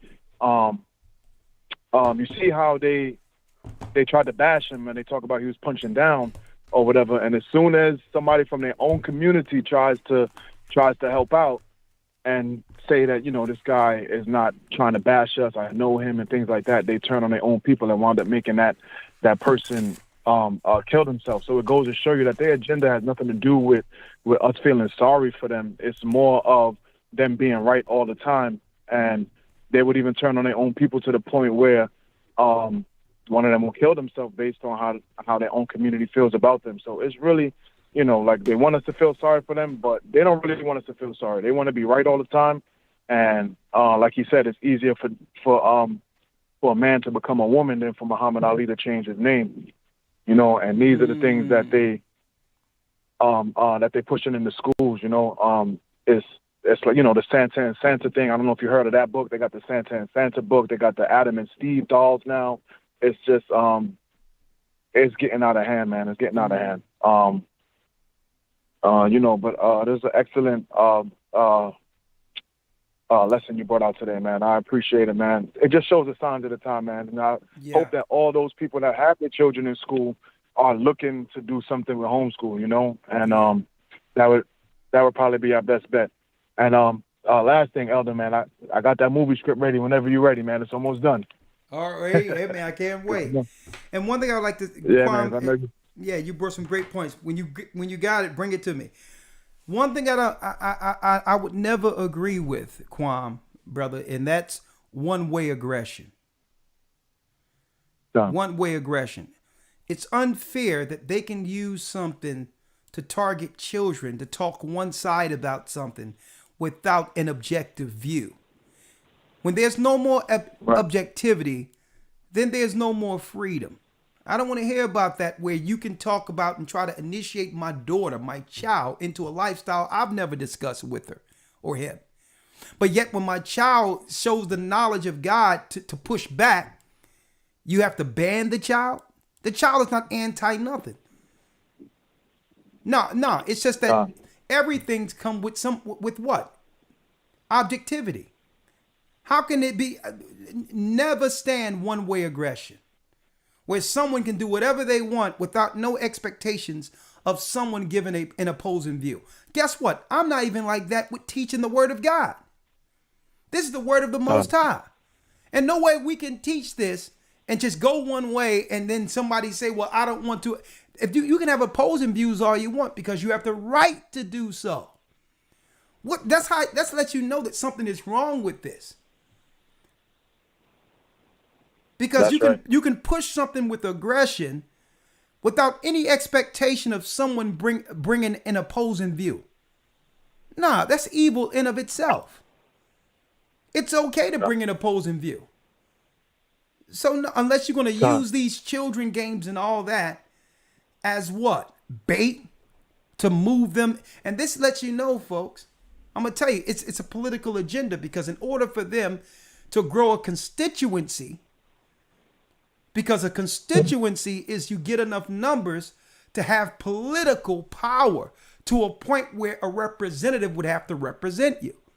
Well, when you are a minority or a low number, you must have systemic what? Recruiting to grow your political base. And you cannot do that and have a group that's getting funded unless you're targeting towards the children to replace those in your group who might die down the line. So it's to keep the group intact and to grow the group by targeting the children. It's politics, folks. And it's one-way aggression. And listen, and I feel that everyone have the right to do what they want to do. It's your business. At the end of the day, you're gonna have to stand before the same God we are. Judgment is gonna happen for each person. So you can do whatever you want. That's your life. But understand, we don't have to agree with it. And if it's against our values and morals, we have every right to fight against our children being indoctrinated with it. And that's all we're saying. Thank you, Kwam. You always bring great points. The water, my brother. I appreciate it. Shalom, brother. Shalom. I'm gonna open up the calls tomorrow a little bit, but Yvonne and Nina, I only got 2 more calls, and then Sunshine, I know you probably written something down, but you got to call in tomorrow so I can get you in. Let me get some of these newer people, okay, Sunshine? I'm sorry. Okay, Yvonne, come on in, Yvonne. Shalom, Elder. Shalom, how are you? I just wanted to make I'm doing well. I just wanted to make a comment on the fact, these transgenders, the men, okay. I'm a woman, and I'm no match for a man. To say something to him, as bad as I would want to, like you trying to be like me, because I know he already hates me because he can't be me. Yeah. And then they'll be ready to fight you, okay? And then that's when it's going to be a knockout. They're going to just straight knock me out, okay? Yeah. Because I am the type, I will say something, but I know that's not I can't come up against that. Now, you give me one of them women that try to, that's acting like a man, I can say something to her. You know what I'm saying? And then she say something, that I can deal with that. But that's why I say our brothers, and if they would, because a lot of these brothers, they be down low and, and they be, they just, instead of them, because I know where I grew up at, my brothers and cousins, they see somebody like that, they be like, man, you better get your mind right. Get the stepping, because they, but a good beat down. That's what you're going to get, So, we can't a woman can't do anything as far as that goes with them. But dealing with the woman, yes, we can, we can say something to her and, tell her, listen, sister, you a woman, and God is not pleased with that. You know what I'm saying? And then, and that's how that goes. And then, like, as far as, like, our children in these schools, well, like my grandchildren. Yeah. I've told my daughters they homeschool them. Okay, great. It's fantastic. Tough, and they make it tougher for them that do homeschool, but they dead on it. You know what I'm saying? And they know this because I've been telling them, listen, they're gonna do it. They're gonna make it hard for you. And I'm a school bus driver also, and I see all the these different ones, that they got all these women, like you said, running the show. They got all these women. They run the show, and they be really trying to push at our children in ways, that trying to belittle them. And I've seen them, try to knock their spirit down. The little boys especially, they do that with. Yeah, and then and then they're trying to push a lot of stuff. Like, okay, I have one little grandson. He's in pre-K. Okay, now I got one more call to take, sister, because I got a sister that's got to ask a question. Yeah. This is your last point, and then I'll go. Go ahead. Right. Yeah, well, and this had to do with this the fluoride thing. They say, oh, well, we're going to put fluoride. They're doing dental care. I said, don't put no fluoride on him in his mouth, period. Not at all. And she looked at me, she's a Gentile, and I said, do you understand what I'm saying? Because she's not saying nothing. I said, do you understand what I mean? I said, do not. Oh, well, we have a paper you can fill out. I said, well, bring me that paper, okay, because you will not do that. But, I'm just saying. So, so we as people together, we have to stand up. We're our children's voice, and we got to protect them. We have to protect them. And that's what I do as a grandmother. Thank you. You know what? Sister, I'm gonna give you a round of applause for that. Okay. Thank you, Sister Yvonne. Someone is standing up. I'm not asking you to stand up against someone who was biologically born a man. That's not a good idea, okay? So, but still, when it comes to protecting your children, you did the right thing by saying you know what fluoride is. It's toxic. It causes all types of neurological issues. It's poison. Okay, so I'm glad she had the knowledge to know when someone say, yeah, we're going to put fluoride in your son's mouth. No, you're not going to lower my grandson's IQ. Mercury is destructive. It's toxic. It can destroy. Okay? And I'm glad she had the knowledge. All you have to do is type in mercury poison. Google it, mercury poison. And tell me, do you want that in your child's mouth?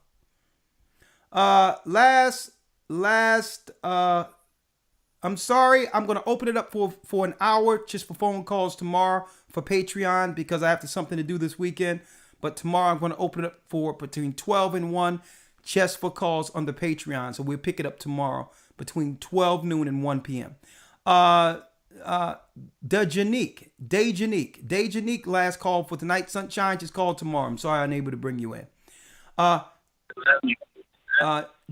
Dejanique. How you doing? Yes. Last call. We only got a couple of minutes. 4 minutes before we How you doing, Elder? I'm blessed by the best. Your name? I'm Alvin. Talk to us, Alvin. Is you and Dajanique on the phone, both of you? Yeah. She's gonna do the question next. I just wanted to go a little bit on what you was talking and something that the Most High has shared with me. Okay. Like it's in regard to the I just learned like when Christ was along with Satan and he was showing Christ all those the things Kingdoms. that he wanted him to the kingdom. When Satan was showing them all the kingdoms of this world, one thing the Most High showed me was that if you look at he called it Satan's mountain, and it's the heads of all these corporations. He showed me that like if you want to get to the top floor of all these corporate buildings, you have to be a Satanist.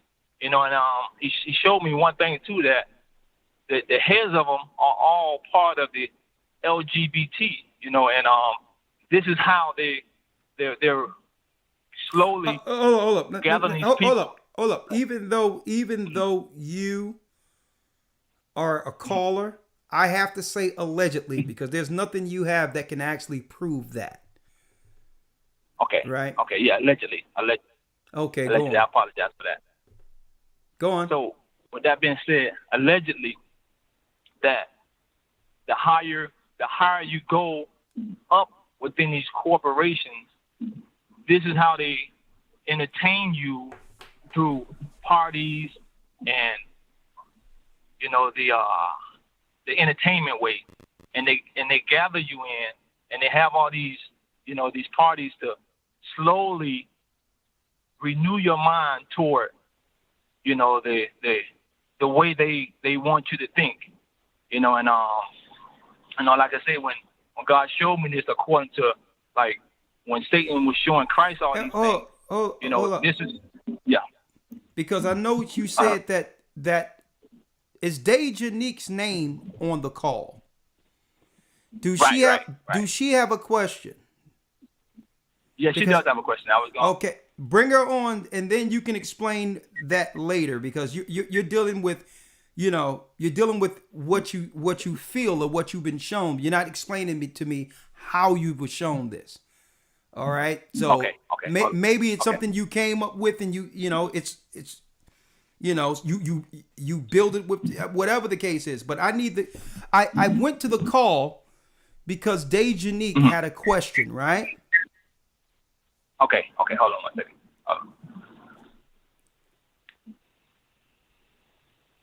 Shalom, Elder.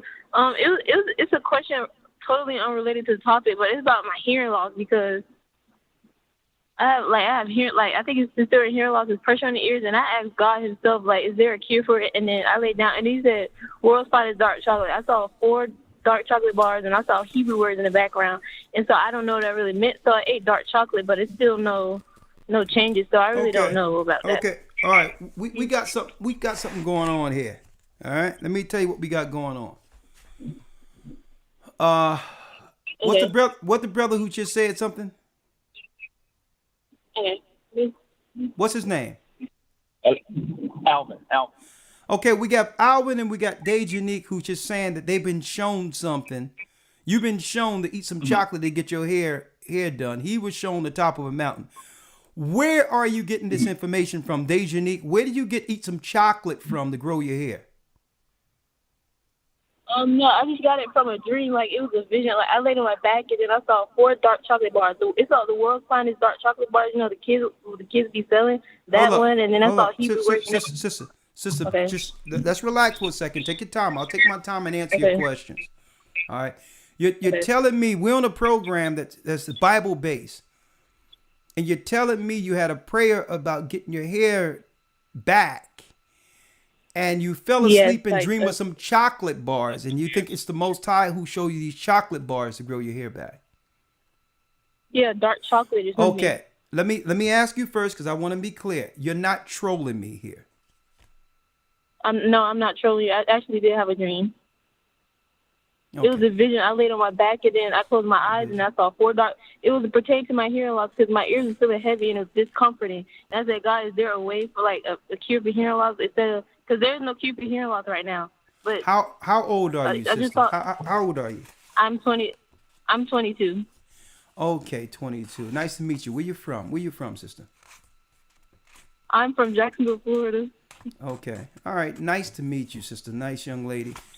At no time did you, just straight up, and you be honest with me, at any time in your life have you done hallucinogens or any types of drugs? No. You drug free? Yeah, I'm drug free. Okay. No cookies, no cakes, no lace stuff? No, but... Huh? No, but I did have... No, I had a lot of loud jobs, and I think that was the problem. My ears messed up from all the loud jobs. You had a what? A lot of loud jobs. I don't understand what you just said. A lot of what? A lot of loud jobs. A lot of loud jobs. Okay, so your hearing is not all together. Yeah. All right. So let's do it one thing at a time. Okay, let's do it one thing at a time. And okay. How long have you been listening to our church? Our church, I think that's like for a month now. I think because my ears have been hurting every time I watch y'all. So yes, I've been watching y'all for like a month. Oh, okay, good. All right. So you said that you were dealing with hair loss. Is it because of the things, the stuff you've been putting in your hair that actually pulled your hair out? Yes, I think so. Okay, what you used to put on lace fronts and different types of. Oh no, no. It's not my hair. I think she's saying hearing loss. Yes. Hearing loss. Yes, hearing loss. Yes. Oh, I thought you said hair loss. I'm sorry. I'm okay. Thank you, Elder Lawyer. You are suffering from a hearing loss. Thank you. That praise the Most High. Hearing loss. All right, because I had to get something straight then. Okay. Excuse me for my questions. Let me reel it back now. You said that you had a hearing loss. And you prayed for it to actually go away. And what happened was while sleeping, something said eat chocolate and your hearing would come back. I guess so. Dark chocolate. It said world's finest dark chocolate, and then Hebrew words in the background. I said, what does that mean? So I ate dark chocolate, but I just. Okay, you said he said it was okay. Obviously, there was something there in your dream that you perceived to be the Most High telling you what to do to get your hearing back. Correct? Yes. All right, great. What area? Let me get what area you live in again. The Florida, Jacksonville, Florida. Florida. Okay, thank you, lawyer, for that. What I'm going to do, can you be reached on this number? Yes. Okay, great. Hold on. What I'm going to do is I'm going to get Elder Fresnel over in Florida to call you and pray with you, okay? If you're willing to go sit down with the congregation, he can anoint you and pray with you, okay? Because, Okay. All right. And how long have you been dealing with your hearing loss? How many years? I think it's a couple months. So months, not even a year ago, your hearing was fine and you begin to lose it. Okay. Yes. All right. Hearing.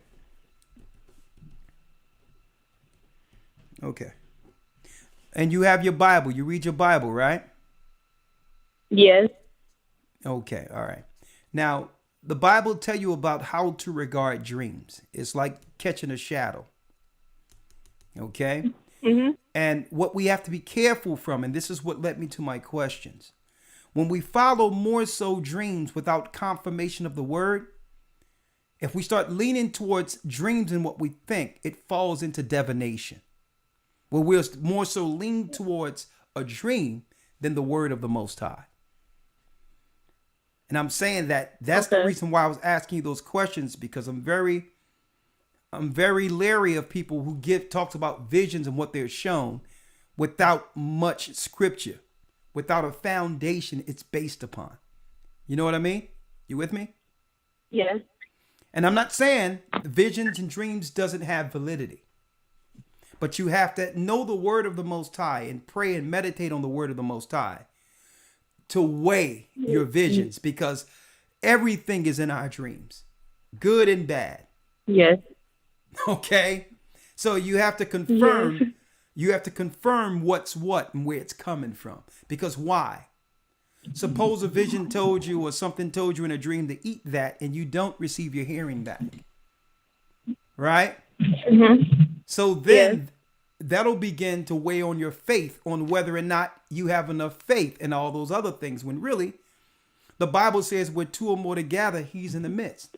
There could be many reasons that the Most High, or whatever the case is, it could be physical, it could be whatever the case is, where your hearing is dwindling, that you can pray with the saints and we can start, praying that the Most High heal you, and it will begin to come back, because you're not totally deaf.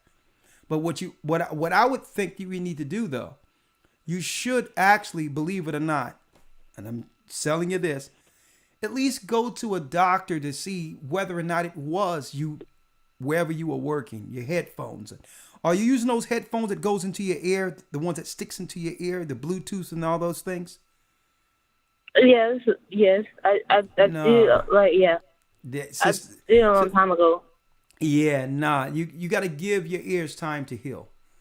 Because when you stick those things in your ears, it goes right on your eardrums and it will affect your hearing long term. You have to give your ears a break. I'll have Elder Fernell call you. He'll pray with you. But still go to an ear doctor to see if you damaged your ears during that time. You could have ear damage. Okay? Okay. All right, but again, never regard a dream. Regarding a dream is like catching a shadow. You ever try to catch one, it's there, but it doesn't exist. All right? Yes. So let's get into real-time fixing issues. All right? There's cause and effect. There's a root issue to why you begin to lose it. And guess what? The Most High can bring it back, but we have to find out whether or not there's damage there, okay? Okay. All right. And brother, I got your number. I'm gonna call you up, and we're gonna discuss the root of your understanding concerning. Because listen, I'm not saying you're wrong when it comes to those that are at the top floors of these particular buildings. All right, but sometimes we have to be careful when we're going into philosophy without the word of God as the base. Okay. Yes, sir. All right, so I'm going to give you a call. I have your number. Elder Lawyer, thank you for clearing it up for me. It's been a pleasure talking with y'all this evening. At the end of the day, this discussion only leads to one thing: us building a moral base and standing on it. And it doesn't matter what the agendas are out there. We are not to be moved off of the word and laws of God. That's where when you push, we push back. Okay? Believers do not compromise their morality and their stance concerning morality going forward. We will push back with the word of God, not to harm anyone, but to have a conversation that leads to repentance and us being one with the Almighty. With that, I'm going to say shalom. Thank you, elders. You've been great. May the Most High be with you all. Stay prayed up. Sin not. We will soon see Zion. And yes, the Most High is calling back Israel. Hold on. Let me see if I can find that song. Oh, here it is. A jungle. It's a jungle out there. Oh man, oh wow, that jungle, get wild. It's trouble, most high, keep shake, alive. Oh wow, that jungle, get wild. It's trouble, most high, keep shake, alive. That jungle is crazy. That jungle is crazy. That jungle is crazy. That jungle in that jungle. That jungle is crazy. That jungle is crazy. That jungle is crazy. That jungle. Yeah, it's true before your eyes. A myth ain't no surprise. How they got you watching movies, you believe that it's a lie. A fallen angel dropping people wish up on the star. Misconceive that it's a demon lacking knowledge, got them sleeping. The signs of zodiac is an illusion, so they ruin. Strong delusion, got them moving in the path of straight confusion. What if everything you was taught up in school was all wrong? What if them things you think is a myth is really true, but all along they put it in your face and got you thinking it's a fiction? When it's real serpent people controlling the whole system. Listen, they dealing with inventions that's wicked. The Resident Evil army coming soon, no superstition. These phony doctors, warlocks, prescribe you with prescriptions. They shoot spirits up in it and you wonder why you tripping. They hunger, thirst through evil, afflicting, attacking, work destruction, bringing forth the personal world of lies and deception. Oh wow, that jungle, get wild. It's trouble, most high, keep shake, alive. Oh wow, that jungle, get wild. It's trouble, most high, keep shake, alive. That jungle is crazy. That jungle is crazy. That jungle is crazy. That jungle in that jungle. That jungle is crazy. That jungle is crazy. That jungle is crazy. That jungle.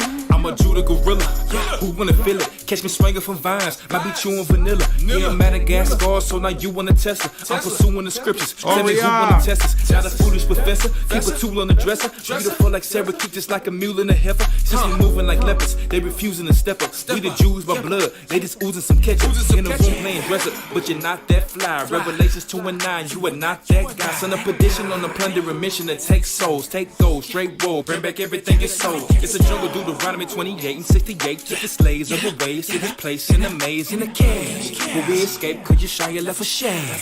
Yeah, know what I'm talking about? Oh wow, that jungle, get wild. It's trouble, most high. You gotta download it from the site too. Oh wow, that jungle, get wild. It's trouble, I'm crazy. That jungle is crazy. That jungle is crazy. That jungle is crazy. That jungle in that jungle. That jungle is crazy. That jungle is crazy. That jungle is crazy. That jungle in that jungle. I'm a Judah gorilla. Y'all have it soon. Shalom.